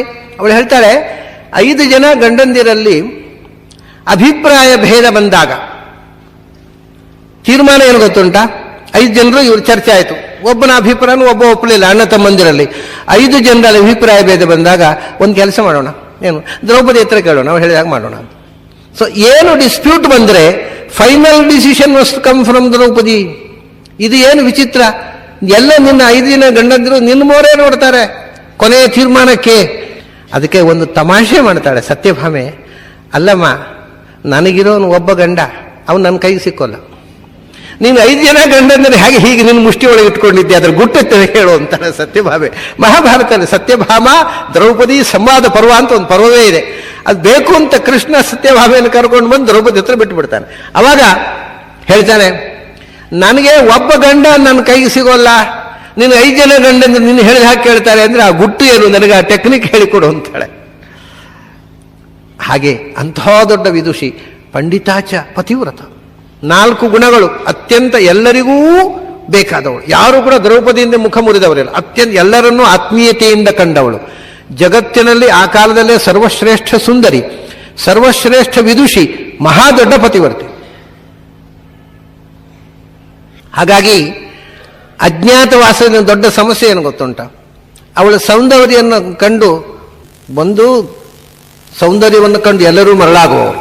ಎರಡನೇ ದ್ರೌಪದಿ ಅಂತ ಗೊತ್ತಾಗ್ಬಿಟ್ರೆ ಆ ಸೌಂದರ್ಯ, ಅಂಥ ಸುಂದರಿ ಇನ್ನೊಬ್ಬಳು ಇರಲಿಲ್ಲ ಆ ಕಾಲದಲ್ಲಿ. ಒಂದು ಕಥೆ ಹೇಳ್ತಾರೆ ವ್ಯಾಸರು. ದ್ರೌಪದಿ ಸ್ವಯಂವರ ಆಯ್ತು. ಸ್ವಯಂವರಕ್ಕೆ ಎಲ್ಲ ಬಂದಿದ್ದಾರೆ, ಎಲ್ಲ ರಾಜರುಗಳು ಬಂದಿದ್ದಾರೆ. ವ್ಯಾಸರು ಒಂದು ಮೋಜು ಮಾಡ್ತಾರೆ, ಎಲ್ಲ ರಾಜರುಗಳು ಕೂತಿದ್ದಾರೆ. ಪ್ರತಿಯೊಬ್ಬನು ಪಕ್ಕದವನನ್ನು ನೋಡಿ ಮುಖ ಸುಂದರಿಸ್ಕೊಳ್ಳೋದಂತೆ, ಇವನು ಯಾಕೆ ಬಂದ ಅಂತ. ಯಾಕೆಂದ್ರೆ ಇವನ್ನೆಲ್ಲಾದರೂ ದ್ರೌಪದಿ ಸಿಕ್ಕಿಬಿಟ್ರೆ ನನಗಿಲ್ಲ ಅಂತ ಆಗುತ್ತಲ್ಲ. ಪ್ರತಿಯೊಬ್ಬರಿಗೂ ಪಕ್ಕದಲ್ಲಿ ಕೂತ ರಾಜನ ಮೇಲೆ ಸಿಟ್ಟು, ಇವನು ಯಾಕೆ ಬಂದಪ್ಪ, ಇವನು ನನಗಿಂತ ಸ್ವಲ್ಪ ಚಂದ ಇದ್ದಾನೆ, ಕಡೆ ಇವನು ಹೇಳಿಬಿಟ್ರೆ ಅಂದರೆ, ಅಥವಾ ಲಕ್ಷ್ಯಮೇಧ ಇವನು ಮಾಡಿಬಿಟ್ರೆ ನನಗೆ ದ್ರೌಪದಿ. ಪ್ರತಿಯೊಬ್ಬರಿಗೂ ಪಕ್ಕದಲ್ಲಿ ಕೂತವರ ಮೇಲೆ ಸಿಟ್ಟು, ಯಾಕಂದ್ರೆ ದ್ರೌಪದಿ ನನಗೆ ದಕ್ಕದೆ ಹೋದರೆ, ದ್ರೌಪದಿ ನನಗೆ ಸಿಕ್ಕದೆ ಹೋದರೆ. ಈ ಥರ ಪ್ರತಿಯೊಬ್ಬರಿಗೂ ದ್ರೌಪದಿ ನನ್ನವಳಾಗಬೇಕು. ದ್ರೌಪದಿ ಮದುವೆಗೆ ಬಂದವರು ಪ್ರತಿಯೊಬ್ಬ ಗಂಡು ಬಯಸಿದಂಥ ಹೆಣ್ಣು. ಆಮೇಲೆ ಮುಂದೆ ಯುದ್ಧ ಮುಗಿಯಿತು. ಯುದ್ಧ ಮುಗಿದು ಪಟ್ಟಾಭಿಷಿಕ್ತರಾಗಿ ದ್ರೌಪದಿಯರ ಸಾಮ್ರಾಜ್ಞಿ ರಾಣಿಯಾಗಿ ಧರ್ಮರಾಜನ ಪಕ್ಕದಲ್ಲಿ ಕೂಡ್ತಾಳೆ. ಯುವರಾಣಿ, ಇದು ಒಂದು ವಿಚಿತ್ರ, ರಾಣಿ ಮತ್ತು ಯುವರಾಣಿ ಒಬ್ಬರೇ ಆದದ್ದು ದ್ರೌಪದಿ ಒಬ್ಬಳೇ. ಧರ್ಮರಾಜನ ಒಟ್ಟಿಗೆ ರಾಣಿಯಾಗಿ ಭೀಮಸೇನ ಒಟ್ಟಿಗೆ ಯುವರಾಣಿಯಾಗಿ ಕೂತು ಪಟ್ಟಾಭಿಷೇಕ ಮಾಡಿಸಿಕೊಂಡಿದ್ದಾಳೆ. 2 ಸರ್ತಿ ಪಟ್ಟಾಭಿಷೇಕ. ಅವಳೇ ಯುವರಾಜ್ಞಿ, ಅವಳೇ ರಾಜ್ಞಿ, ಇನ್ನು ಯಾರೂ ಆಗಿಲ್ಲ ಇತಿಹಾಸದಲ್ಲಿ. ಹೀಗೆ ಪಟ್ಟಾಭಿಷಿಕ್ತರಾಗಿ ಕೂತಾಗ ದ್ರೌಪದಿಯ ವಯಸ್ಸು ಸುಮಾರು, ಯಾಕೆಂದ್ರೆ ಧರ್ಮರಾಜನಿಗೆ 72 ವರ್ಷ ಪಟ್ಟಾಭಿಷೇಕ ಆಗುವಾಗ, ಸುಮಾರು ಅದಕ್ಕೆ 10 ವಯಸ್ಸಾಗಬೇಕಲ್ಲ, ಅಂದರೆ ಸುಮಾರು 60 ದಾಟಿರಬೇಕು ಅಂತ ನಮ್ಮ ಊಹೆ. ಯಾಕೆಂದ್ರೆ ಅವಳು ಅಗ್ನಿಕನ್ಯೆ, ಅದರಿಂದ ಅವಳಿಗೆ ಕರೆಕ್ಟು ಲೆಕ್ಕ ಹೇಳಲಿಕ್ಕೆ ಬರೋಲ್ಲ. ಆದರೂ ಧರ್ಮರಾಜನ ಪತ್ನಿಯಿಂದಾಗ 60 ದಾಟಿರಬೇಕು. ಹ್ಯಾಕೆ ಕಾಣ್ತಾ ಇದ್ಲು ದ್ರೌಪದಿ? 60-65 ವರ್ಷ ಆಗಿರಬೇಕು. ಹ್ಯಾಕೆ ಕಾಣ್ತಾ ಇದ್ಲು? ಮಧ್ಯಂ ವಯಃ ಕಿಂಚಿದಿವ ಪ್ರಪನ್ನ ಅಂತಾರೆ ವ್ಯಾಸರು. ನೋಡಿದರೆ ಸುಮಾರು 25-30 ಇರಬಹುದು ಅಂತ ಕಾಣ್ತಿತ್ತಂತೆ ಅವಳನ್ನು ನೋಡ್ಲಿಕ್ಕೆ. ಮಧ್ಯಂ ವಯಃ ಕಿಂಚಿದಿವ, ಇನ್ನು ನಡು ವಯಸ್ಸಿಗೆ ಇನ್ನು ಪ್ರವೇಶ ಮಾಡ್ತಾ ಇದ್ದಾಳೆ, ಇನ್ನು ಎಳೆ ವಯಸ್ಸಿನ ಹುಡುಗಿಯನ್ನು ಕಾಣ್ತಿದ್ದಂತೆ ಆ ಏಜಿನಲ್ಲಿ. ಅಂಥ ಸುಂದರಿ. ಇದು ವ್ಯಾಸರಿಗೆ ದ್ರೌಪದಿಯನ್ನು ಚಿತ್ರಣ ಮಾಡುವಂಥ ಆಸಕ್ತಿ ನೋಡಿ. ಮತ್ತೊಂದು ಕಡೆ ಅದ್ಭುತವಾದ ವಿಷಯ ಹೇಳ್ತಾರೆ. ದ್ರೌಪದಿ ಅರಮನೆಯಲ್ಲಿ ರಾಜಕುಮಾರಿ ನೋಡಿ, ಸ್ನಾನ ಮಾಡ್ಲಿಕ್ಕೆ ಹೋದ್ರೆ ಮೈಗೆ ಎಣ್ಣೆ ಹಚ್ಚಲಿಕ್ಕೆ ಒಬ್ಬಳು ದಾಸಿ, ಹಿಟ್ಟು ಹಚ್ಚಲಿಕ್ಕೆ ಒಬ್ಬಳು ದಾಸಿ, ನೀರೇರಿಲಿಕ್ಕೆ ಒಬ್ಬಳು, ತಿಕ್ಕಲಿಕ್ಕೆ ಒಬ್ಬಳು, ಎಲ್ಲ ದಾಸಿಯರು ಸೇರಿರ್ತಾರೆ ಬಾತ್ರೂಮ್ನಲ್ಲಿ. ವ್ಯಾಸರು ಹೇಳ್ತಾರೆ, ಸ್ನಾಯಾಂತ್ಯಾಹ ಕಿಲ ಪಾಂಚಾಲ್ಯಾಹ ಪುಂಭಾವಂ ಮನಸಾಯಯೋ ಅಂತ. ಅದ್ಭುತವಾದ ವರ್ಣನೆ ಇತ್ತು. ಆ ಹುಡುಗಿಯರು ದ್ರೌಪದಿಗೆ ಎಣ್ಣೆ ಹಚ್ಚುತ್ತಾ ಇದ್ದಾರಂತೆ, ಕೆಲಸದ ದಾಸಿಯರು. ಇವಳು ಇಂಥ ಸುಂದರಿ ನೋಡಿ ದ್ರೌಪದಿ. ಅಂದರೆ ಗಂಡಸರಿಗೆ ಮಾತ್ರ, ಹೆಣ್ಮಕ್ಕಳಿಗೂ ಅವಳನ್ನು ನೋಡಿ ಆಸೆ ಆಗೋದು, ಅಂಥ ಮೋಹ. ಅವರು ಹೇಳ್ತಾರೆ, ಆ ಏಕಾಂತವಾದ ಸ್ನಾನಗೃಹ, ಬಾತ್ರೂಮ್, ಪ್ರೈವಸಿ ಇದೆ, ದ್ರೌಪದಿ ಒಬ್ಬಳೇ ಇದ್ದಾಳೆ, ಈ ಹುಡುಗಿಯರು ಎಣ್ಣೆ ಹಚ್ಚುತ್ತಾ ಇದ್ದಾರೆ. ಆ ಎಣ್ಣೆ ಹಚ್ಚುತ್ತಾ ಇದ್ದ ಹುಡುಗಿ ಯೋಚನೆ ಮಾಡಿದ್ಲಂತೆ, ಈಗ ಇದ್ದಕ್ಕಿದ್ದ ಹಾಗೆ ನಾನು ಗಂಡಸಾಗಿ ಬಿಟ್ಟಿದ್ರೆ ಎಷ್ಟು ಚೆನ್ನಾಗಿತ್ತು ಅಂತ. ಇದು ವ್ಯಾಸರು ಹೇಳೋ ವರ್ಣನೆ. ಅಷ್ಟು ಸುಂದರಿ ಅಂತ. ಹೆಣ್ಮಕ್ಕಳಿಗೂ ಕೂಡ ನಾವು ಹೆಣ್ಮಕ್ಳಾಗಿಬಿಟ್ಟವಲ್ಲ, ದ್ರೌಪದಿಯನ್ನು ಮುಟ್ಟುವಾಗ ನಾನು ಗಂಡಾಗಿಬಿಟ್ಟಿದ್ರೆ ಅಂತ ಅವ್ರಿಗೆ ಮನಸ್ಸಿನಲ್ಲಿ ಭಾವನೆ ಬಂತು. ಇಂಥ ಚೆಲುವೆ ದ್ರೌಪದಿ. ಸೊ ಆ ಕಾಲದಲ್ಲಿ ಮಿಸ್ ವರ್ಲ್ಡ್, ಮಿಸ್ ಯೂನಿವರ್ಸ್ ಏನು ಇರಲಿಲ್ಲ, ಇದ್ದಿದ್ರೆ ದ್ರೌಪದಿಗೆ ಸಿಗೋದು. ಅಂಥ ಅದ್ಭುತ ಸುಂದರಿ. ಹಾಗಾಗಿ ಏನಾಯಿತು, ದ್ರೌಪದಿ ಪಟ್ಟಷ್ಟು ಕಷ್ಟವನ್ನು ಯಾರೂ ಪಡಲಿಲ್ಲ ಜೀವನದಲ್ಲಿ. ಅವಳ ಸೌಂದರ್ಯದಿಂದಾಗಿ ಪಡಬಾರದ ಪಾಡುಪಟ್ಟಿದ್ದಾಳೆ ಪಾಪ. ಅಜ್ಞಾತವಾಸ ಆಯಿತು. ಅಜ್ಞಾತವಾಸ 11 ತಿಂಗಳು ದಾಟಿದೆ. 11 ತಿಂಗಳು ದಾಟಿದೆ, ಮತ್ತು 15 ದಿವಸ ಹೋಯ್ತು. ಇನ್ನು 15 ದಿವಸ ಆದರೆ ಅವ್ರದ್ದು 12 ವರ್ಷ ವನವಾಸ, 1 ವರ್ಷ ಎಲ್ಲ ಮುಗೀತದೆ. ಇನ್ನು 15 ದಿವಸ ಇದೆ ಎನ್ನುವಾಗ ಕೀಚಕ ಬಂದ. ಯಾಕೆಂದರೆ ವಿರಾಟನ ಹೆಂಡತಿ, 2ನೇ ಹೆಂಡತಿ ಅವಳು ಸುದೇಶ್ನೆ ಅಂತ. ಅವಳು ಸುದೇಶ್ನೆಯ ಸೋದರ ಇವ ಕೀಚಕ. ಅವನು ಇಲ್ಲಿ ಬಂದು ತಂಗಿ ಮನೆಯಲ್ಲಿ ಸೇರ್ಕೊಂಡು ಬಿಟ್ಟಿದ್ದ. ಅವನು ಎಲ್ಲ ಯುದ್ಧಕ್ಕೆ ಹೋಗಿದ್ದ, ಅವನು ಸೇನಾಪತಿ ಅವನು. ಸರಿ, ಅಲ್ಲಿ ಬಂದಾಗ ಈ ಹುಡುಗಿಯನ್ನು ನೋಡ್ದ, ದ್ರೌಪದಿಯನ್ನು.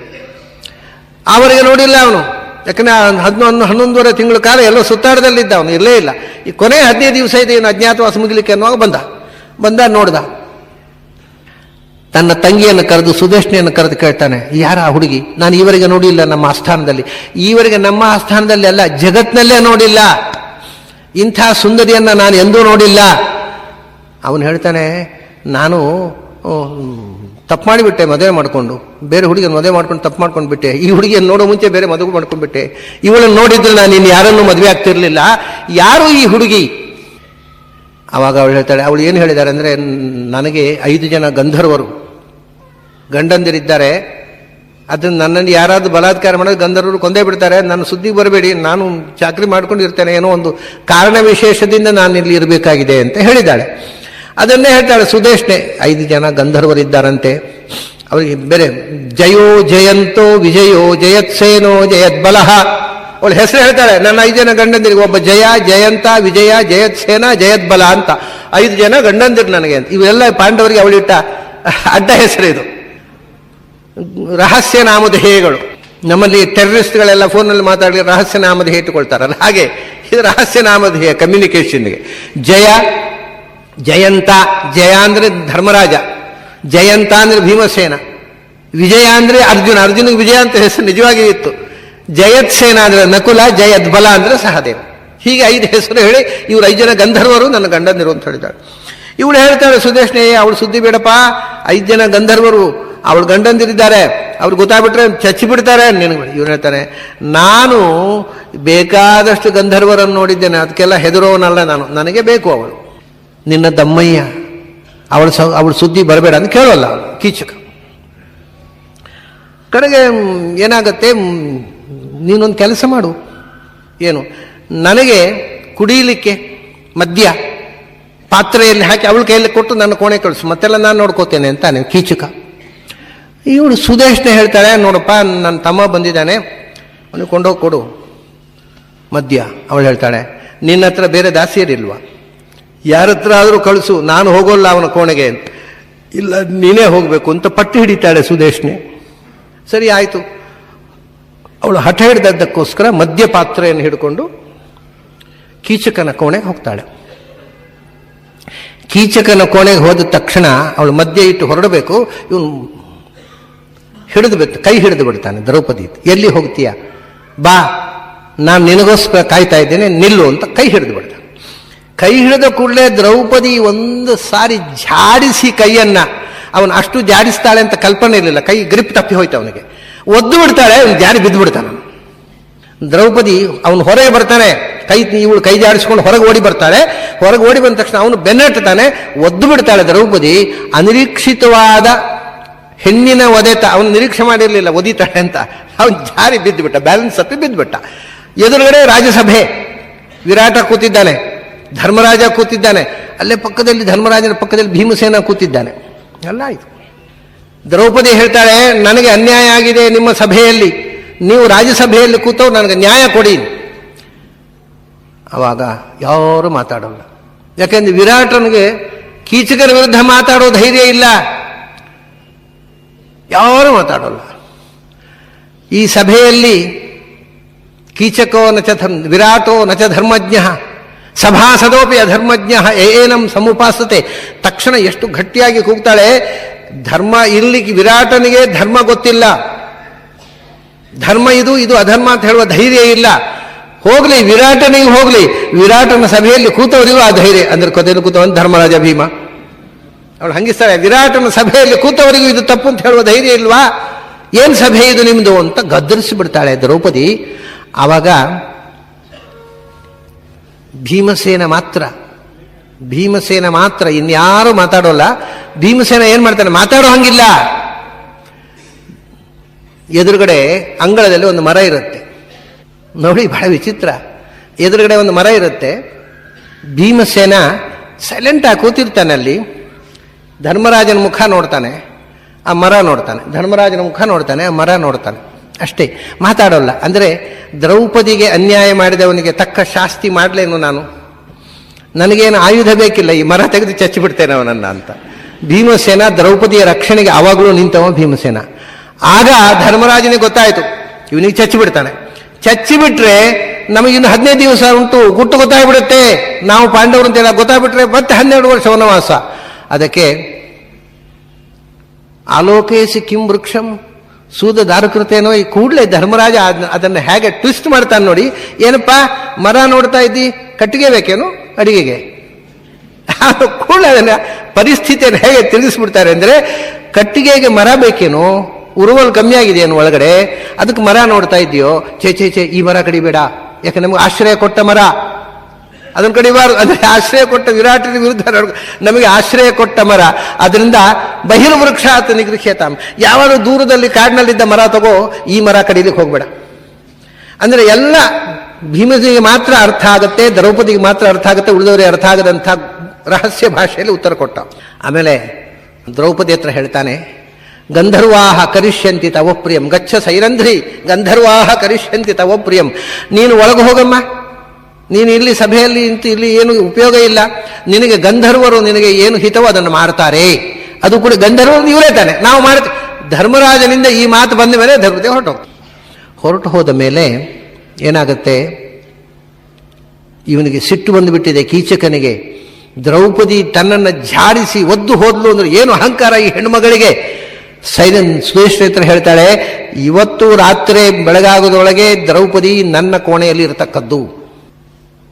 ಆವಾಗ ದ್ರೌಪದಿ ಎಲ್ಲರೂ ಇಲ್ಲದೇ ಇದ್ದ ಸಮಯ, ಯಾರು ಇಲ್ಲದೇ ಇದ್ದ ಸಮಯ ನೋಡಿ ಏಕಾಂತದಲ್ಲಿ ಭೀಮಸೇನ ಹತ್ರ ಬರ್ತಾಳೆ. ನೋಡಿ, ಆಪತ್ತು ಬಂದಾಗ ಕೊನೆಗೂ ಯಾರು ಆಸರೆ ಕೊಟ್ಟವೋ ಭೀಮಸೇನ ಒಬ್ಬನೇ. ಭೀಮಸೇನ ಹತ್ರ ಬರ್ತಾಳೆ. ಭೀಮಸೇನ ಹತ್ರ ಬಂದು, ಇವನು ಅಡಿಗೆ ಕೋಣೆಯಲ್ಲಿ ಕಾಯಿಪಲ್ಲೆ ಹೆಚ್ಚುತ್ತಾ ಇದ್ದಾನೆ, ಏನು ಬಂದಿ, ಎಲ್ಲ ಕ್ಷೇಮ ತಾನೇ ಅಂತ ಕೇಳ್ತಾನೆ. ಅವಳು ಹೇಳ್ತಾಳೆ, ದ್ರೌಪದಿಯ ಮಾತುಗಳು ಅಂದರೆ ಏನು, ವೀರ ಮಹಿಳೆ ಅವಳು ಹೇಳ್ತಾಳೆ, ಅಶೋಚ್ಯತ್ವಂ ಕುತಸ್ತಸ್ಯಾಹ ಯಸ್ಯಾಹ ಭರ್ತಾ ಯುಧಿಷ್ಠಿರ. ನೆಮ್ಮದಿ ಅಂತ ಕೇನು, ಎಲ್ಲ ಆರಾಮ ತಾನೆ, ನೆಮ್ಮದಿ ತಾನೆ ಅಂತ ಕೇಳ್ತಾ ಇದ್ದೀಯಾ? ಯುಧಿಷ್ಠಿರನ ಹೆಂಡತಿಯಾದ ಹೆಣ್ಣು ನೆಮ್ಮದಿಯಿಂದ ಬದುಕೋದು ಅಂತ ಉಂಟಾ ಅಂತ ಕೇಳ್ತಾರೆ. ಮನುಷ್ಯನ ಕೈ ಹಿಡಿದ ಮೇಲೂ ಆರಾಮ ಅಂತ ಒಂದು ಉಂಟ ಜೀವನದಲ್ಲಿ. ಅವನು ಯಾವಾಗಲೂ ಸಮಸ್ಯೆ ತಂದು ಹಾಕೋನು, ಆಮೇಲೆ ಪರಿಹಾರ ಮಾಡಬೇಡಿ, ಅಯ್ಯೋ ಪಾಪ ಅವ್ರಿಗೇನು ಮಾಡಬೇಡಿ, ಇವ್ರಿಗೇನು ಮಾಡಬೇಡಿ, ಮಹಾ ಕರುಣಾಳು, ಅವನ ಕೈ ಹಿಡಿದು ಸುಖವಾಗಿ ಬದುಕೋದು ಅಂತ ಉಂಟೇನಯ್ಯ ಅಂತ ಕೇಳಿದ್ರೆ ದ್ರೌಪದಿ. ನೋಡಿ ಎಂಥ ಮರ್ಮಭೇದಕವಾದ ಮಾತು. ಯಸ್ಯಾಹ ಭರ್ತ ಯುಧಿಷ್ಠಿರ, ಯಾರಿಗೆ ಯುಧಿಷ್ಠಿರ ಗಂಡನೋ ಅವಳು ಸುಖವಾಗಿ ಬದುಕೋದು ಅಂತ ಒಂದು ಉಂಟ. ಯಾಕೆ ಸುಮ್ಮನೆ ಆರೋಗ್ಯವೋ ನೆಮ್ಮದಿಯೋ ಏನು, ಯಾಕೆ ಈ ಮಾತು? ಏನಾಯ್ತಪ್ಪ, ಏನು ಕಥೆ? ಏನಿಲ್ಲ, ನನ್ನನ್ನ ತನ್ನ ಕೋಣೆ ಕಳಿಸ್ಬೇಕು ಅಂತ ಕೀಚಕ ಬಲಾತ್ಕಾರ ಮಾಡ್ತಾ ಇದ್ದಾನೆ. ಆದ್ದರಿಂದ ಇದಕ್ಕೆ ಏನಾದರೂ ಒಂದು ಪರಿಹಾರ ಆಗಬೇಕು. ಅದಕ್ಕೋಸ್ಕರ ನಿನ್ನ ಹತ್ರ ಬಂದಿದ್ದೇನೆ. ನನಗೆ ಇನ್ಯಾರೂ ಇಲ್ಲ, ನನ್ನ ಸಮಸ್ಯೆಯನ್ನು ತೋಡಿಕೊಳ್ಳಲಿಕ್ಕೆ ನಿನ್ನ ಹತ್ರ ಬಂದಿದ್ದೇನೆ. ಹೇಳ್ತಾನೆ, ಪ್ರಾಪ್ತೇ ತ್ರಯೋದಶೇ ವರ್ಷೆ. ಅವಾಗ ಭೀಮಸೇನ ಒಂದು ಮಾತು ಹೇಳ್ತಾರೆ, 15 ದಿವಸ ತಡ್ಕೋ ದ್ರೌಪದಿ, 15 ದಿವಸ. 15ರಲ್ಲೂ 2 ದಿವಸ ಹೋಗಿಬಿಟ್ಟಿದೆ ಈ ಚರ್ಚೆಯಲ್ಲಿ. 13 ದಿವಸ ಇನ್ನಿರುವುದು. 13 ದಿವಸ ಕಳೆಯಿತು ಅಂತಂದ್ರೆ ರಾಜ್ಞಿ ಭವಿಷ್ಯಸಿ, ನೀನು ಸಾಮ್ರಾಜ್ಞಿ, ನಿನ್ನನ್ನು ಯಾವ ಕೀಚಕನು ಮುಟ್ಟುವ ಹಾಗಿಲ್ಲ. ಏನಾದರೂ ಮಾಡಿ 13 ದಿವಸ ದೂಡು, ಅವಾಯ್ಡ್ ಮಾಡು, ತಪ್ಪಿಸ್ಕೋ. 13 ದಿವಸ ನೀನು ಏನಾದರೂ ಮಾಡಿ ತಪ್ಪಿಸ್ಕೊಂಡೆ ಅಂತಂದ್ರೆ ಆಮೇಲೆ ಯಾರೂ ಏನು ಮಾಡುವ ಹಾಗಿಲ್ಲ. 13 ದಿವಸ ಅಲ್ಲ, ನಾಳೆ ಬೆಳಗಾಗೋದ್ರೊಳಗೆ ತೀರ್ಮಾನ ಆಗಬೇಕು. ಯಾಕೆಂದರೆ ಅವಳು ಹೇಳ್ತಾಳೆ, ನಚಾಶ್ನಾತಿ ನಪಾಂಸೂನ್ ಪರಿಮಾರ್ಜತಿ ನಚಸ್ನಾತಿ ನಚಾಶ್ನಾತಿ ನ ಪಾಂಸೂನ್ ಪರಿಮಾರ್ಜತಿ. ಕೀಚಕ ಬಂದಂದಿನಿಂದ ಅವಳು ಸರಿಯಾಗಿ ಸ್ನಾನ ಮಾಡಲಿಲ್ಲ ಅಂತೆ, ಮೈಯ ಕೊಳೆ ತೊಳ್ಕೊಳ್ಳಿಲ್ಲ, ಸರಿಯಾಗಿ ಊಟ ಮಾಡಲಿಲ್ಲ. ನಾನು ಇಷ್ಟು ಕಷ್ಟದಲ್ಲಿದ್ದೇನೆ, ಅವನು ಪ್ರತಿಕ್ಷಣ ನನ್ನ ಮೇಲೆ ಸವಾರಿ ಮಾಡಲಿಕ್ಕೆ ಪ್ರಯತ್ನ ಮಾಡ್ತಾ ಇದ್ದಾನೆ, ನನ್ನನ್ನು ಬಲಾತ್ಕಾರ ಮಾಡೋಕ್ಕೆ ಪ್ರಯತ್ನ ಮಾಡ್ತಾ ಇದ್ದಾನೆ. ಎಷ್ಟು ಅಂತ ದಿನ ದೂಡ್ಲಿ ನಾನು, ಆಗ್ತಾ ಇಲ್ಲ. ಈಗ ಅವಳು ಬಲವಂತವಾಗಿ ನನ್ನನ್ನು ಎಳ್ಕೊಂಡು ಹೋಗ್ತಾ, ತಂಗಿ ಬೇರೆ ಸಹಕಾರ. ಆದ್ದರಿಂದ ಅವಳು ಹೇಳ್ತಾಳೆ, ನೀನು ನನಗೆ ಪರಿಹಾರ ಹೇಳಬೇಕು. 13 ದಿವಸ ನಂತರ ಅಲ್ಲ, ತಕ್ಷಣ. ಇಲ್ಲದೇ ಇದ್ದರೆ ವಿಷಮಾಲೋಡ್ಯ ಪಾಸ್ಯಾಮಿ ಮಾ ಕೀಚಕ ವಶಂ ಗಮಂ. ನಾಳೆ ಬೆಳಗಾತ ಸೂರ್ಯೋದಯ ಆಗುವಾಗ ಒಂದೋ ಕೀಚಕ ಇರಬೇಕು ಭೂಮಿಯಲ್ಲಿ, ಒಂದೋ ದ್ರೌಪದಿ, ಇಬ್ಬರು ಬದುಕಿರೋದು ಸಾಧ್ಯ ಇಲ್ಲ. ನೀನು ಇದಕ್ಕೇನಾದ್ರು ವ್ಯವಸ್ಥೆ ಮಾಡದೇ ಇದ್ರೆ ನಾನು ರಾತ್ರಿ ವಿಷ ತಗೊಂಡು ಸಾಯ್ತೀನಿ ಎಂದು ದ್ರೌಪದಿ. ನಾಳೆ ಬೆಳಗಾತ ಆಗುವಾಗ ಇಬ್ಬರು ಬದುಕಿರೋದು ಸಾಧ್ಯ ಇಲ್ಲ, ಒಂದೋ ಕೀಚಕನಿಗೆ ಏನಾದ್ರು ವ್ಯವಸ್ಥೆ ಮಾಡು, ಇಲ್ಲ ನಾನು ಸಾಯ್ತೀನಿ. 5 ಜನ ಗಂಡಂದಿರಿದ್ದು ಮಾನ ರಕ್ಷಣೆ ಗಂಡಂದಿರು ಮಾಡಲಿಲ್ಲ ಅಂತ ಇತಿಹಾಸದ ದಾಖಲೆ ಆಗಲಿ, ನಾನು ಸಾಯ್ತೀನಿ, ವಿಷ ಕುಡಿದು ಸಾಯ್ತೀನಿ ಎಂದು ದ್ರೌಪದಿ. ಅದ್ಭುತ. ಭೀಮಸೇನ ದ್ರೌಪದಿಯ ಕಿಣಬದ್ಧವು ಕರೂಚತವು ಆ ಮನೆಯಲ್ಲಿ, ವಿರಾಟ್ ರಾಜನ ಅರಮನೆಯಲ್ಲಿ ಚಾಕರಿ ಮಾಡಿ ದಡ್ಡು ಕಟ್ಟಿದ ಕೈ, ರಾಜಕುಮಾರಿ ಅಂಥ ಕೋಮಲಾಂಗಿ, ಅಲ್ಲಿ ಚಾಕರಿ ಮಾಡಿ ಕೈಯೆಲ್ಲ ದಡ್ಡು ಕಟ್ಟಿತ್ತಂತೆ. ಆ ದಡ್ಡು ಕಟ್ಟಿದ ಕೈಯನ್ನು ಎತ್ಕೊಂಡಂತೆ ಭೀಮಸೇನ ದ್ರೌಪದಿ ಎರಡು ಕೈಯನ್ನು ಎತ್ಕೊಂಡು ತನ್ನ ಮುಖಕ್ಕೆ ಮುಚ್ಚಿಕೊಂಡಂತೆ, ಮುಚ್ಚಿಕೊಂಡು ಗೋಳೋತ್ ಹತ್ಬಿಟ್ಟ. ಇಡೀ ಮಹಾಭಾರತದಲ್ಲಿ ಭೀಮಸೇನ ಹತ್ತದ್ದು ಒಂದೇ ಸರ್ತಿ. ನಾವು ಜಗದೇಕ ವೀರರಾಗಿ ಹೆಂಡತಿಯನ್ನು ರಕ್ಷಿಸಲಿಕ್ಕಾಗದೆ ಹೋದೆವೆ. ಹೆಂಡತಿ ಆಪತ್ತಿನಲ್ಲಿದ್ದಾಗ ನಾನಿದ್ದೇನೆ, ನಾನು ರಕ್ಷಿಸ್ತೇನೆ ಅಂತ ಹೇಳಲಿಕ್ಕಾಗದ ಸ್ಥಿತಿಯಲ್ಲಿ ನಾವು ಬದುಕ್ತಾ ಇದ್ದೇವಲ್ಲ ಅಂತ ಎಂಥ ಒಂದು ಶೋಚನೀಯ ಸ್ಥಿತಿ ಬಂದು ಹೋಯಿತು ನಮಗೆ. ನಮ್ಮ ಪತ್ನಿಯ ಮಾನ ಉಳಿಸ್ಲಿಕ್ಕಾಗದಂತಹ ಸ್ಥಿತಿ ಬಂತಲ್ಲ ಅಂತ ಗೋಳೋತ್ತು ಕೂಗಿಬಿಟ್ಟ. ಜೋರಾಗಿ ಅತ್ತ ಭೀಮಸೇನ ಹತ್ತು ಕಣ್ಣೊರೆಸ್ಕೊಂಡ. ಅದೇ ಮೊದಲು, ಅದೇ ಕೊನೆ. ಭೀಮ ಹತ್ತದ್ದು. ಆ ಮೊದಲು ಅಳ್ಳಿಲ್ಲ, ಆಮೇಲೆ ಅಳ್ಳಿಲ್ಲ. ಸರಿ, ಆ ನಂತರ ಹೇಳ್ತಾನೆ ದ್ರೌಪದಿ, ಕೊನೆಯ ತೀರ್ಮಾನ ಭೀಮಸೇನ ಹೇಳ್ತಾ ಇದ್ದಾನೆ. ಏನು? ನಾನು ಕೀಚಕನನ್ನ ಕೊಲ್ತೇನೆ, ಅದರಿಂದ ನಾನು ಭೀಮಸೇನ, ನಾವು ಪಾಂಡವರು, ನೀನು ದ್ರೌಪದಿ ಅಂತ ಗೊತ್ತಾದರೆ ಮತ್ತೆ 12 ವರ್ಷ ಕಾಡಿಗೆ ಹೋದರೂ ಚಿಂತೆ ಇಲ್ಲ, ನಮಗೆ ರಾಜ್ಯ ಸಿಗದಿದ್ರೂ ಚಿಂತೆ ಇಲ್ಲ, ದ್ರೌಪದಿಯ ಮಾನ ಉಳಿಸ್ತೀನಿ. ಯಾರೂ ಹೇಳಲಿಲ್ಲ, ಭೀಮಸೇನ ಹೇಳಿದ. ಅರ್ಜುನ ಸ್ತ್ರೀ ವೇಷ ತೊಟ್ಕೊಂಡು ಡ್ಯಾನ್ಸ್ ಮಾಡ್ತಾ ಕೂತಿದ್ದ ಅಲ್ಲಿ. ಧರ್ಮರಾಜ ದಾಳ ಓಡಿಸ್ಕೊಂಡು ರಾಜನ ಸ್ನೇಹಿತನಾಗಿ ಸನ್ಯಾಸ. ನಕುಲ ಸಹದೇವರು ಗೋಶಾಲೆ ಅಶ್ವಶಾಲೆಯಲ್ಲಿ ಕೂತಿದ್ದಾರೆ. ನಿನ್ನ ಮಾನ ಉಳಿಸ್ತೀನಿ, ನಮಗೆ ರಾಜ್ಯ ಸಿಗದೇ ಇದ್ರೂ ತೊಂತಿಲ್ಲ, ಇನ್ನು 12 ವರ್ಷ ವನವಾಸ, ಇನ್ನೊಂದು ವರ್ಷ ಅಜ್ಞಾತವಾಸ, ಜೀವಮಾನ ಇಡೀ ಕಾಡಿನಲ್ಲಿ ಕಳೆದರೂ ಚಿಂತಿಲ್ಲ, ನಿನಗೆ ಅನ್ಯಾಯ ಆಗ್ಲಿಕ್ಕೆ ಬಿಡೋಲ್ಲ. ಎಷ್ಟು ಅಭಿಮಾನ ಆಗ್ಬೇಕಲ್ಲಿ ದ್ರೌಪದಿಗೆ. ಒಬ್ಬ ಗಂಡ ಭರವಸೆ ಕೊಟ್ಟ, 5 ಜನರಲ್ಲಿ ಉಳಿದವರೆಲ್ಲ ತೆಪ್ಪಗೆ ಕೂತಿದ್ದಾರೆ ಅಸಹಾಯರಾಗಿ. ಆದರೆ ನೋಡಿ, ನೀನು ಒಂದು ಸಣ್ಣ ನಾಟಕ ಮಾಡಬೇಕು. ಏನು? ನೀನು ಹೋಗಿ ಕೀಚಕನ ಹತ್ರ ನಾನು ನಿನ್ನನ್ನು ಪ್ರೀತಿಸ್ತೇನೆ ಅಂತ ಸುಳ್ಳು. ಎಂಥ ಕಷ್ಟ ನೋಡಿ. ಒಂದು ಹೆಣ್ಣಿಗೆ ತಾನು ದ್ವೇಷಿಸುವವನ ಹತ್ರ ಹೋಗಿ ನಾನು ನಿನ್ನನ್ನು ಪ್ರೀತಿಸ್ತೇನೆ ಅಂತ ಹೇಳುವುದು ಎಷ್ಟು ಕಷ್ಟದ ಕೆಲಸ. ಅದು ಭಯಾನಕ. ಅದನ್ನೂ ದ್ರೌಪದಿ ಮಾಡಬೇಕಾಗಿ. ನೀನು ಕೀಚಕನ ಹತ್ರ ಹೋಗಿ ನಾನು ನಿನ್ನನ್ನು ಪ್ರೀತಿಸ್ತೇನೆ, ಆದರೆ ನನಗೆ ಭಯ. ನಮ್ಮ 5 ಜನ ಗಂಡಂದಿರಿಗೆ ಗೊತ್ತಾಗ್ಬಿಟ್ರೆ ಅವ್ರ ಗಂಧರ್ವರಿಗೆ ಅಪಾಯ ಆಗತ್ತೆ. ಆದ್ದರಿಂದ ಗುಟ್ಟಿನಲ್ಲಿ ರಾತ್ರಿ ಹೊತ್ತು ಆ ಗಾನ, ನಮ್ದು ನಾಟ್ಯ ಶಾಲೆ ಇದೆ, ಅಲ್ಲಿ ಹಗಲೆಲ್ಲ ಡಾನ್ಸ್ ಕಲಿಸ್ಕೊಡ್ತಾ ಇರ್ತಾನೆ ಅವನು, ಬೃಹನ್ನಳೆ. ಆ ರಾತ್ರಿಯಲ್ಲಿ ಯಾರು ಹೋಗೋಲ್ಲ, ಆ ನಾಟ್ಯ ಶಾಲೆ ಏಕಾಂತವಾಗಿರುತ್ತೆ, ಅಲ್ಲಿ ದೀಪವೂ ಇರೋಲ್ಲ, ಆ ಕತ್ತಲೆಯಲ್ಲಿ ನಾವು ಕೂಡೋಣ ಅಂತ. ದ್ರೌಪದಿ ಎಷ್ಟು ಕಷ್ಟ ನೋಡಿ. ತಾನು ದ್ವೇಷಿಸ್ತಕ್ಕ ಒಬ್ಬ ವ್ಯಕ್ತಿ ಹತ್ರ ನಾನು ನಿನ್ನನ್ನು ಪ್ರೀತಿಸ್ತೇನೆ, ನಾವು ಆ ಕತ್ತಲೆ ಕೋಣೆಯಲ್ಲಿ ಸಮಾಗಮ ಆಗೋಣ ಅಂತ ಹೇಳುವ ಮಾತು ಆಡುವುದೇ ಭಯಾನಕ. ಆದರೆ ಭೀಮ ಹೇಳ್ತಾನೆ, ಅಷ್ಟು ಕೆಲಸ ನೀನು ಮಾಡು, ಅವನ ಕತ್ತಲೆ ಕೋಣೆಗೆ ಬರಲಿ, ಉಳಿದದ್ದು ನಾನು ನೋಡ್ಕೋತೇನೆ. ಸರಿ, ನಿಮ್ಗೆ ಗೊತ್ತಿದೆ, ದ್ರೌಪದಿ ಹೇಳಿದ್ಲು ಹಾಗೆ, ನನಗೂ ನಿನ್ನ ಮೇಲೆ ಮನಸ್ಸಿದೆ, ಆದರೆ ಏನು ಮಾಡೋಣ, ಹೆದರಿಕೆ. ಹಾಗಾಗಿ ನೀನು ಆ ಕತ್ತಲೆ ಕೋಣೆಗೆ ಬಂದರೆ ನಾನು ಅಲ್ಲಿ ಕಾದಿರ್ತೇನೆ. ಅವನಿಗೆ ಯಾವಾಗ ರಾತ್ರಿ ಆಗತ್ತೆ, ಯಾವಾಗ ಕತ್ತಲೆ ಕೋಣೆ ಹೋಗ್ತೇನೆ, ಖುಷಿಯಾಗ್ಬಿಟ್ಟೆ, ಉಬ್ಬಿಬಿಟ್ಟಿದ್ದಾನೆ.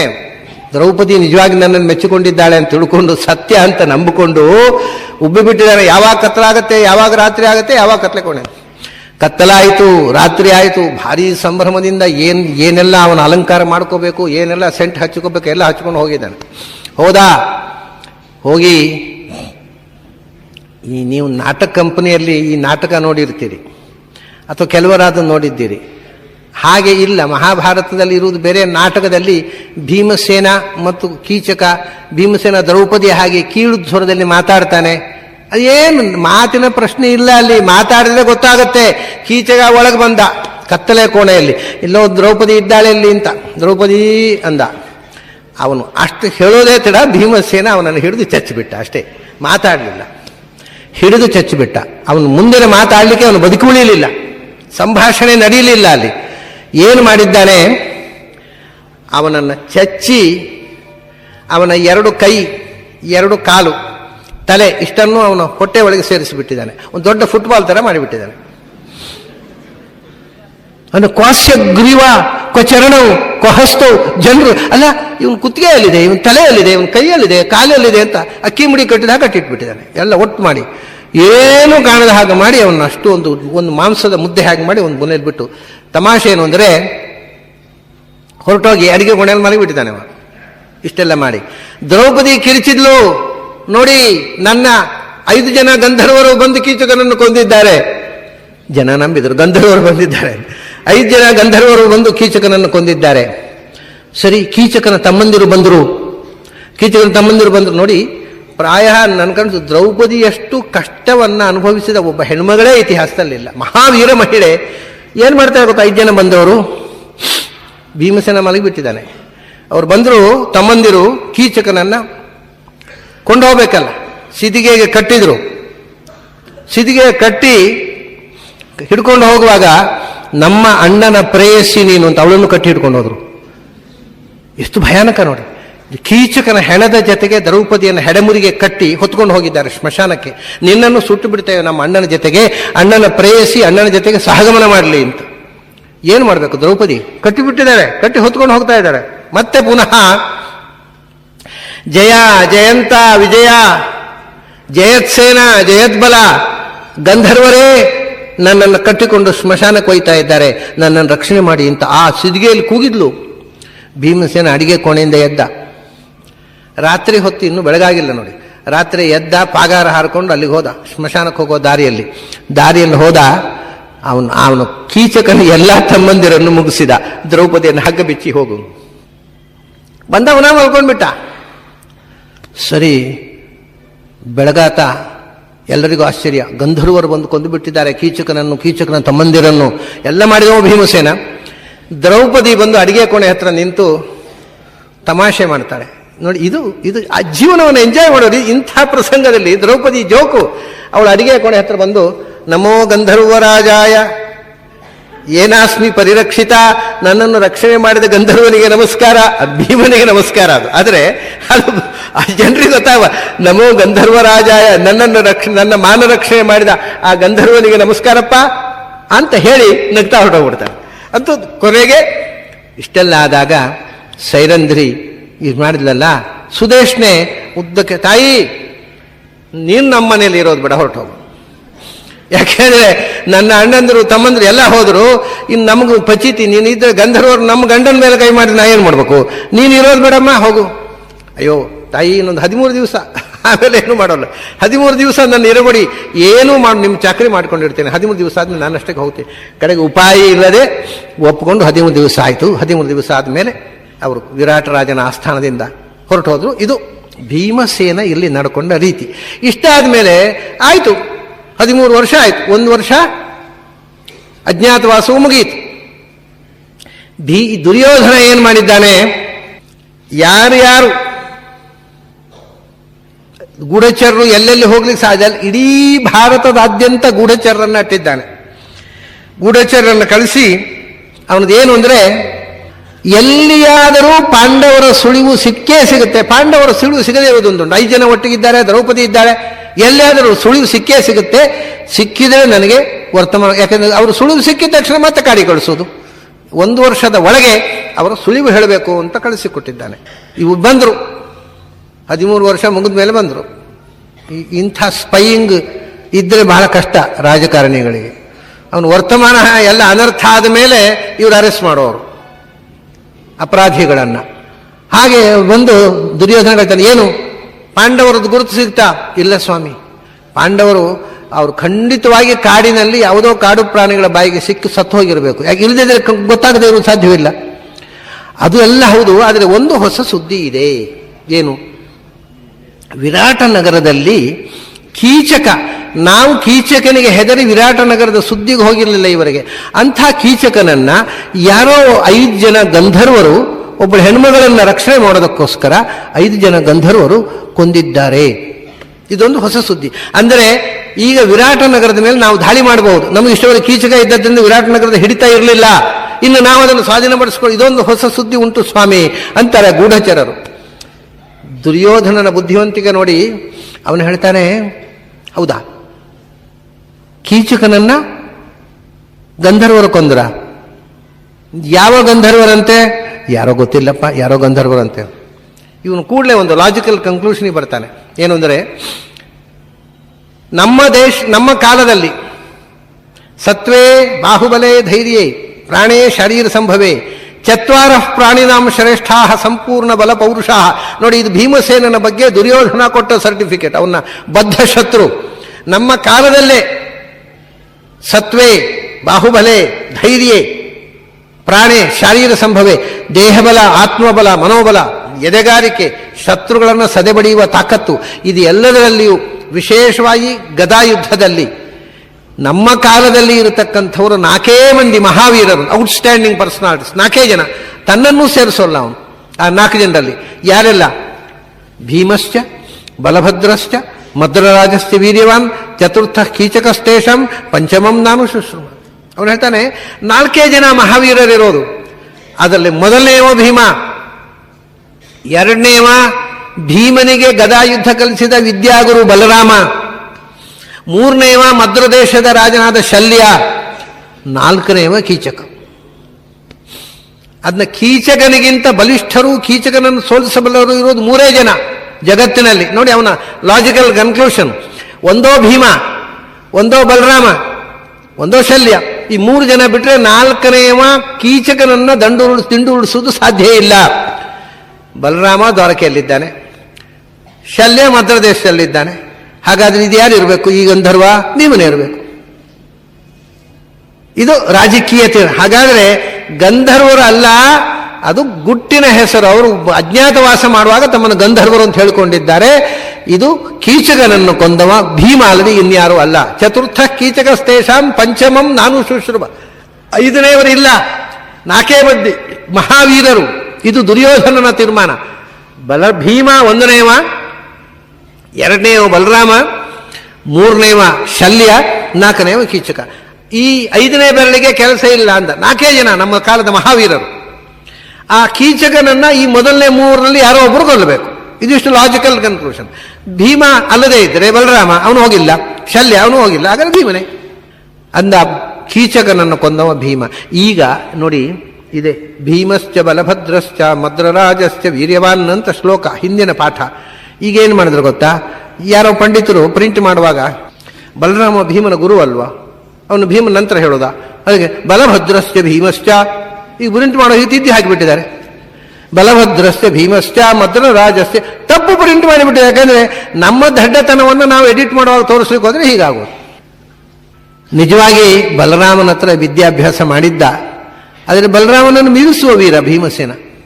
ಅದು ಬಲರಾಮನೇ ಒಪ್ಪಿಕೊಂಡಿದ್ದ ಮಾತು. ಹೀಗೆ ತಮಾಷೆ ಏನು ಅಂದರೆ, ಭೀಮಸೇನನಿಗೆ ಗದಾಯುದ್ಧ ಗೊತ್ತಿತ್ತು, ಆದರೆ ಬಿಲ್ಲು ಯುದ್ಧ ಗೊತ್ತಿತ್ತ? ಅದು ಅರ್ಜುನಿಗೆ ಗೊತ್ತಿತ್ತಲ್ಲ. ಗಾಂಡೀವ ಧನುಸ್ಸನ್ನು ಹಿಡಿದು ಯುದ್ಧ ಮಾಡಲಿಕ್ಕೆ ಗೊತ್ತಿತ್ತ ಭೀಮನಿಗೆ? ಗೊತ್ತಿರಲಿಲ್ಲಲ್ವಾ ಅಂತ. ಇದು ತಪ್ಪು. ದ್ರೌಪದಿ ಒಂದು ಮಾತು ಹೇಳ್ತಾಳೆ ಭಾರತದಲ್ಲಿ ಕೃಷ್ಣನ ಹತ್ರ. ಅಧಿಜ್ಯಮಪಿ ಯತ್ ಕರ್ತುಂ ಶಕ್ಯತೆ. ಭೀಮಸೇನ ಎಂದು ಬಿಲ್ ಹಿಡಿದು ಯುದ್ಧ ಮಾಡಿಲ್ಲ, ಗದಾ ಇದ್ದ ಅದನ್ನು ಹಿಡ್ಕೊಂಡು ಗಾಂಡೀವವನ್ನು. ಅಥವಾ ಗುರುಗಳ ಹತ್ರ ಅಭ್ಯಾಸ ಮಾಡುವಾಗಲೂ ಬಿಲ್ವಿದ್ಯೆ ಕಲೀಲಿಕ್ಕೆ ಅಂತ ಹೆಚ್ಚು ಅಟೆನ್ಷನ್ ಕೊಟ್ಟವನಲ್ಲ. ಆದರೆ ದ್ರೌಪದಿ ಹೇಳ್ತಾಳೆ, ಭೀಮಸೇನನ ಬಗ್ಗೆ ದ್ರೌಪದಿ ಗೊತ್ತಿರುವಷ್ಟು ಇನ್ಯಾರಿಗೂ ಗೊತ್ತಿರಬೇಕು ಹೇಳಿ. ಅವಳು ಹೇಳ್ತಾಳೆ, ಅಧಿಜ್ಯಮಪಿ ಯತ್ ಕರ್ತುಂ ಶಕ್ಯತೆ ನೈವ ಗಾಂಡಿವಂ ಅನ್ಯತ್ರ ಭೀಮಪಾರ್ಥಾಭ್ಯಾಂ ಭವತಸ್ತ್ಯ ಜನಾರ್ದನ. ಗಾಂಡೀವ ಧನುಸ್ಸನ್ನು ಎತ್ತಿ ಅದನ್ನು ಹಿಡಿದು ಬಾಣ ಹೂಡಿ ಯುದ್ಧ ಮಾಡಬಲ್ಲವರು ನಮ್ಮ ಕಾಲದಲ್ಲಿ ಈ ದೇಶದಲ್ಲಿರುವವರು 3 ಜನ. ಯಾರೆಲ್ಲ? ನೀನು, ಕೃಷ್ಣನ ಹತ್ರ ದ್ರೌಪದಿ ಹೇಳು, ನೀನು ಮತ್ತು ಭೀಮಾರ್ಜುನರು. ಅನ್ಯತ್ರ ಭೀಮ ಪಾರ್ಥಾಭ್ಯಾಂ, ಭೀಮ ಅರ್ಜುನ ಮತ್ತು ಭವತಶ್ಚ, ನೀವು 3 ಜನ ಬಿಟ್ಟರೆ ಇನ್ಯಾರೂ ಗಾಂಡೀವ ಧನುಸ್ಸನ್ನು ಹಿಡಿದು ಯುದ್ಧ ಮಾಡಬಲ್ಲವರಿಲ್ಲ. ಅವಳು ಭೀಮನಿಗೆ ಗಾಂಡೀವ ಧನುಸ್ಸು ಹಿಡಿದು ಯುದ್ಧ ಮಾಡುವಂತಹ ಚಮತ್ಕಾರ ಇತ್ತು ಅಂತಾಳೆ. ಎಲ್ಲ ವಿದ್ಯೆಯನ್ನು ಬಲ್ಲವ, ಅದರದ್ದು ಯಾವುದನ್ನು ಬಳಸಲಿಲ್ಲ. ಒಂದು ದಿನವೂ ಗಾಂಡೀವವನ್ನು ಎತ್ತಿ ಹಿಡಿಯಲಿಲ್ಲ. ಯಾಕಂದ್ರೆ ಅದರ ಕೃಷ್ಣ ಹಿಡಿದಿದ್ನ ಯಾಕೆ ಬೇಕು? ಕೃಷ್ಣನಿಗೆ ಗಾಂಡೀವದ ಅಗತ್ಯ ಏನು? ಅವನ ಕೈಯಲ್ಲಿ ಆಯುಧವೇ ಹಿಡಿಯಲಿಲ್ಲ 18 ದಿವಸ ಯುದ್ಧದಲ್ಲಿ. ಹಾಗೆ ಭೀಮಸೇನ ಗಾಂಡೀವ ಹಿಡಿದು ಯುದ್ಧ ಮಾಡುವಂತಹ ಚಮತ್ಕಾರ, ಅರ್ಜುನನ ಗಾಂಡೀವದ ಕೌಶಲ ಪೂರ್ಣ ಪ್ರಮಾಣದಲ್ಲಿ ಭೀಮಸೇನಲ್ಲಿ ಇತ್ತು, ಅದು ವ್ಯಕ್ತಗೊಳಿಸಲಿಲ್ಲ. ಹೀಗೆ ತಾನು ಒಂದು ದೃಷ್ಟಿಯಿಂದ ಯಾವುದನ್ನು ವ್ಯಕ್ತಗೊಳಿಸದೆ ಎಲ್ಲ ವಿದ್ಯೆಗಳಲ್ಲಿ ಪಾರಂಗತನಾಗಿ, ಮಹಾಜ್ಞಾನಿಯಾಗಿ, ಮಹಾವೀರನಾಗಿ. ಆದರೆ ನಮಗೆ ಬಹಳ ಮುಖ್ಯ ಆಗೋದು ಹೇಗೆ ನೋಡಿ, ಮಹಾಭಾರತದಲ್ಲಿ 2 ಸಂಗತಿ. ಒಂದು ಕೃಷ್ಣಾವತಾರದ ಕಥೆ. ನೀವು ಎಲ್ಲೇ ಯಾವ ಆಸ್ಪೆಕ್ಟೇ ತೆಗೆಯಿರಿ, ಎಲ್ಲಿ ಹೆಣ್ಣು ಕಣ್ಣೀರು ಸುರಿಸ್ತದೆ ಅಲ್ಲಿ ಕಣ್ಣೀರು ಒರೆಸಲಿಕ್ಕೆ ಕೃಷ್ಣ ಇದ್ದಾನೆ. ಹೆಣ್ಣಿನ ಕಣ್ಣೀರು ಒರೆಸಿದ ಅವತಾರ ಕೃಷ್ಣಾವತಾರ, ಹೆಣ್ಣಿನ ಕಣ್ಣೀರು ಒರೆಸಿದ ಅವತಾರ ಭೀಮಾವತಾರ. ಭೀಮನೂ ಅದೇ ರೀತಿ ಹೆಣ್ಣಿಗೆ ಅನ್ಯಾಯ ಆದಾಗ ಹೆಣ್ಣಿನ ಕಡೆ ನಿಂತು ಜಸ್ಟಿಸ್ ಕೊಟ್ಟವ, ದ್ರೌಪದಿಗೆ ವಿಶೇಷವಾಗಿ. ಅದೇ ಥರ ದ್ರೌಪದಿಗೆ ಅನ್ಯಾಯ ಆದಾಗ ಕಣ್ಣೀರು ಒರೆಸಿಕೋ, ನಿನಗೆ ಅನ್ಯಾಯ ಆಗ್ಲಿಕ್ಕೆ ಬಿಡೋದಿಲ್ಲ ಅಂತ ಹೇಳಿದ್ರು ಮತ್ತೊಬ್ಬ ಕೃಷ್ಣ. ಅಂದರೆ ಕೃಷ್ಣ ಮತ್ತು ಭೀಮ ಎಷ್ಟು ಸಮಾನ ಮನಸ್ಕರಾಗಿ ಒಂದೇ ರೀತಿಯ ತೀರ್ಮಾನದಿಂದ ಹೋಗಿದ್ದಾರೆ ಅನ್ನೋದನ್ನು ನಾವು ಮಹಾಭಾರತದಲ್ಲಿ ನೋಡಿದರೆ ಬಹಳ ಅದ್ಭುತವಾದಂಥ ಒಂದು ಚಿಂತನೆ ಅದು. ಆ ದೃಷ್ಟಿಯಿಂದ ನಾವು ಭೀಮನ ಪೌರುಷದ ಬಗ್ಗೆ ಅನೇಕ ಘಟನೆಗಳನ್ನು ನೋಡಿದೆವು. ಒಂದು ವಿಷಯ ನಾನು ಹೆಚ್ಚು ವಿವರ ಮಾಡಲಿಲ್ಲ, ಅವಕಾಶ ಇದ್ದರೆ ನಾಳೆ ಅದನ್ನು ಭೀಮನ ಪಾಂಡಿತ್ಯದ ಬಗ್ಗೆ ಕೆಲವು ಉದಾಹರಣೆಗಳನ್ನ ಕೊಟ್ಟಿದ್ದೆ. ಆದರೆ ಒಂದು ಬಹಳ ಅದ್ಭುತವಾದಂಥ ಭೀಮನ ಪಾಂಡಿತ್ಯದ ಒಂದು ವಿವರಣೆ ವನಪರ್ವದಲ್ಲಿ ಮಹಾಭಾರತದಲ್ಲಿ ಬರುತ್ತೆ. ಅದು ಅತ್ಯಂತ ಅದ್ಭುತವಾದಂಥ ಜ್ಞಾನದ ಮಡು ಭೀಮಸೇನ ಅನ್ನೋದನ್ನು ತೋರಿಸುವಂಥ ಒಂದು ಭಾಗ. ಅವಕಾಶ ಇದ್ದರೆ ನಾಳೆ ಅದನ್ನು ಸ್ವಲ್ಪ ನೋಡೋಣ. ಇವತ್ತಿನ ಚಿಂತನವನ್ನು ಇಲ್ಲಿ ಮುಗಿಸೋಣ. ತಮಗೆಲ್ಲ ಅಭಿನಂದನೆಗಳು ಮತ್ತು ಅಭಿವಂದನೆಗಳು.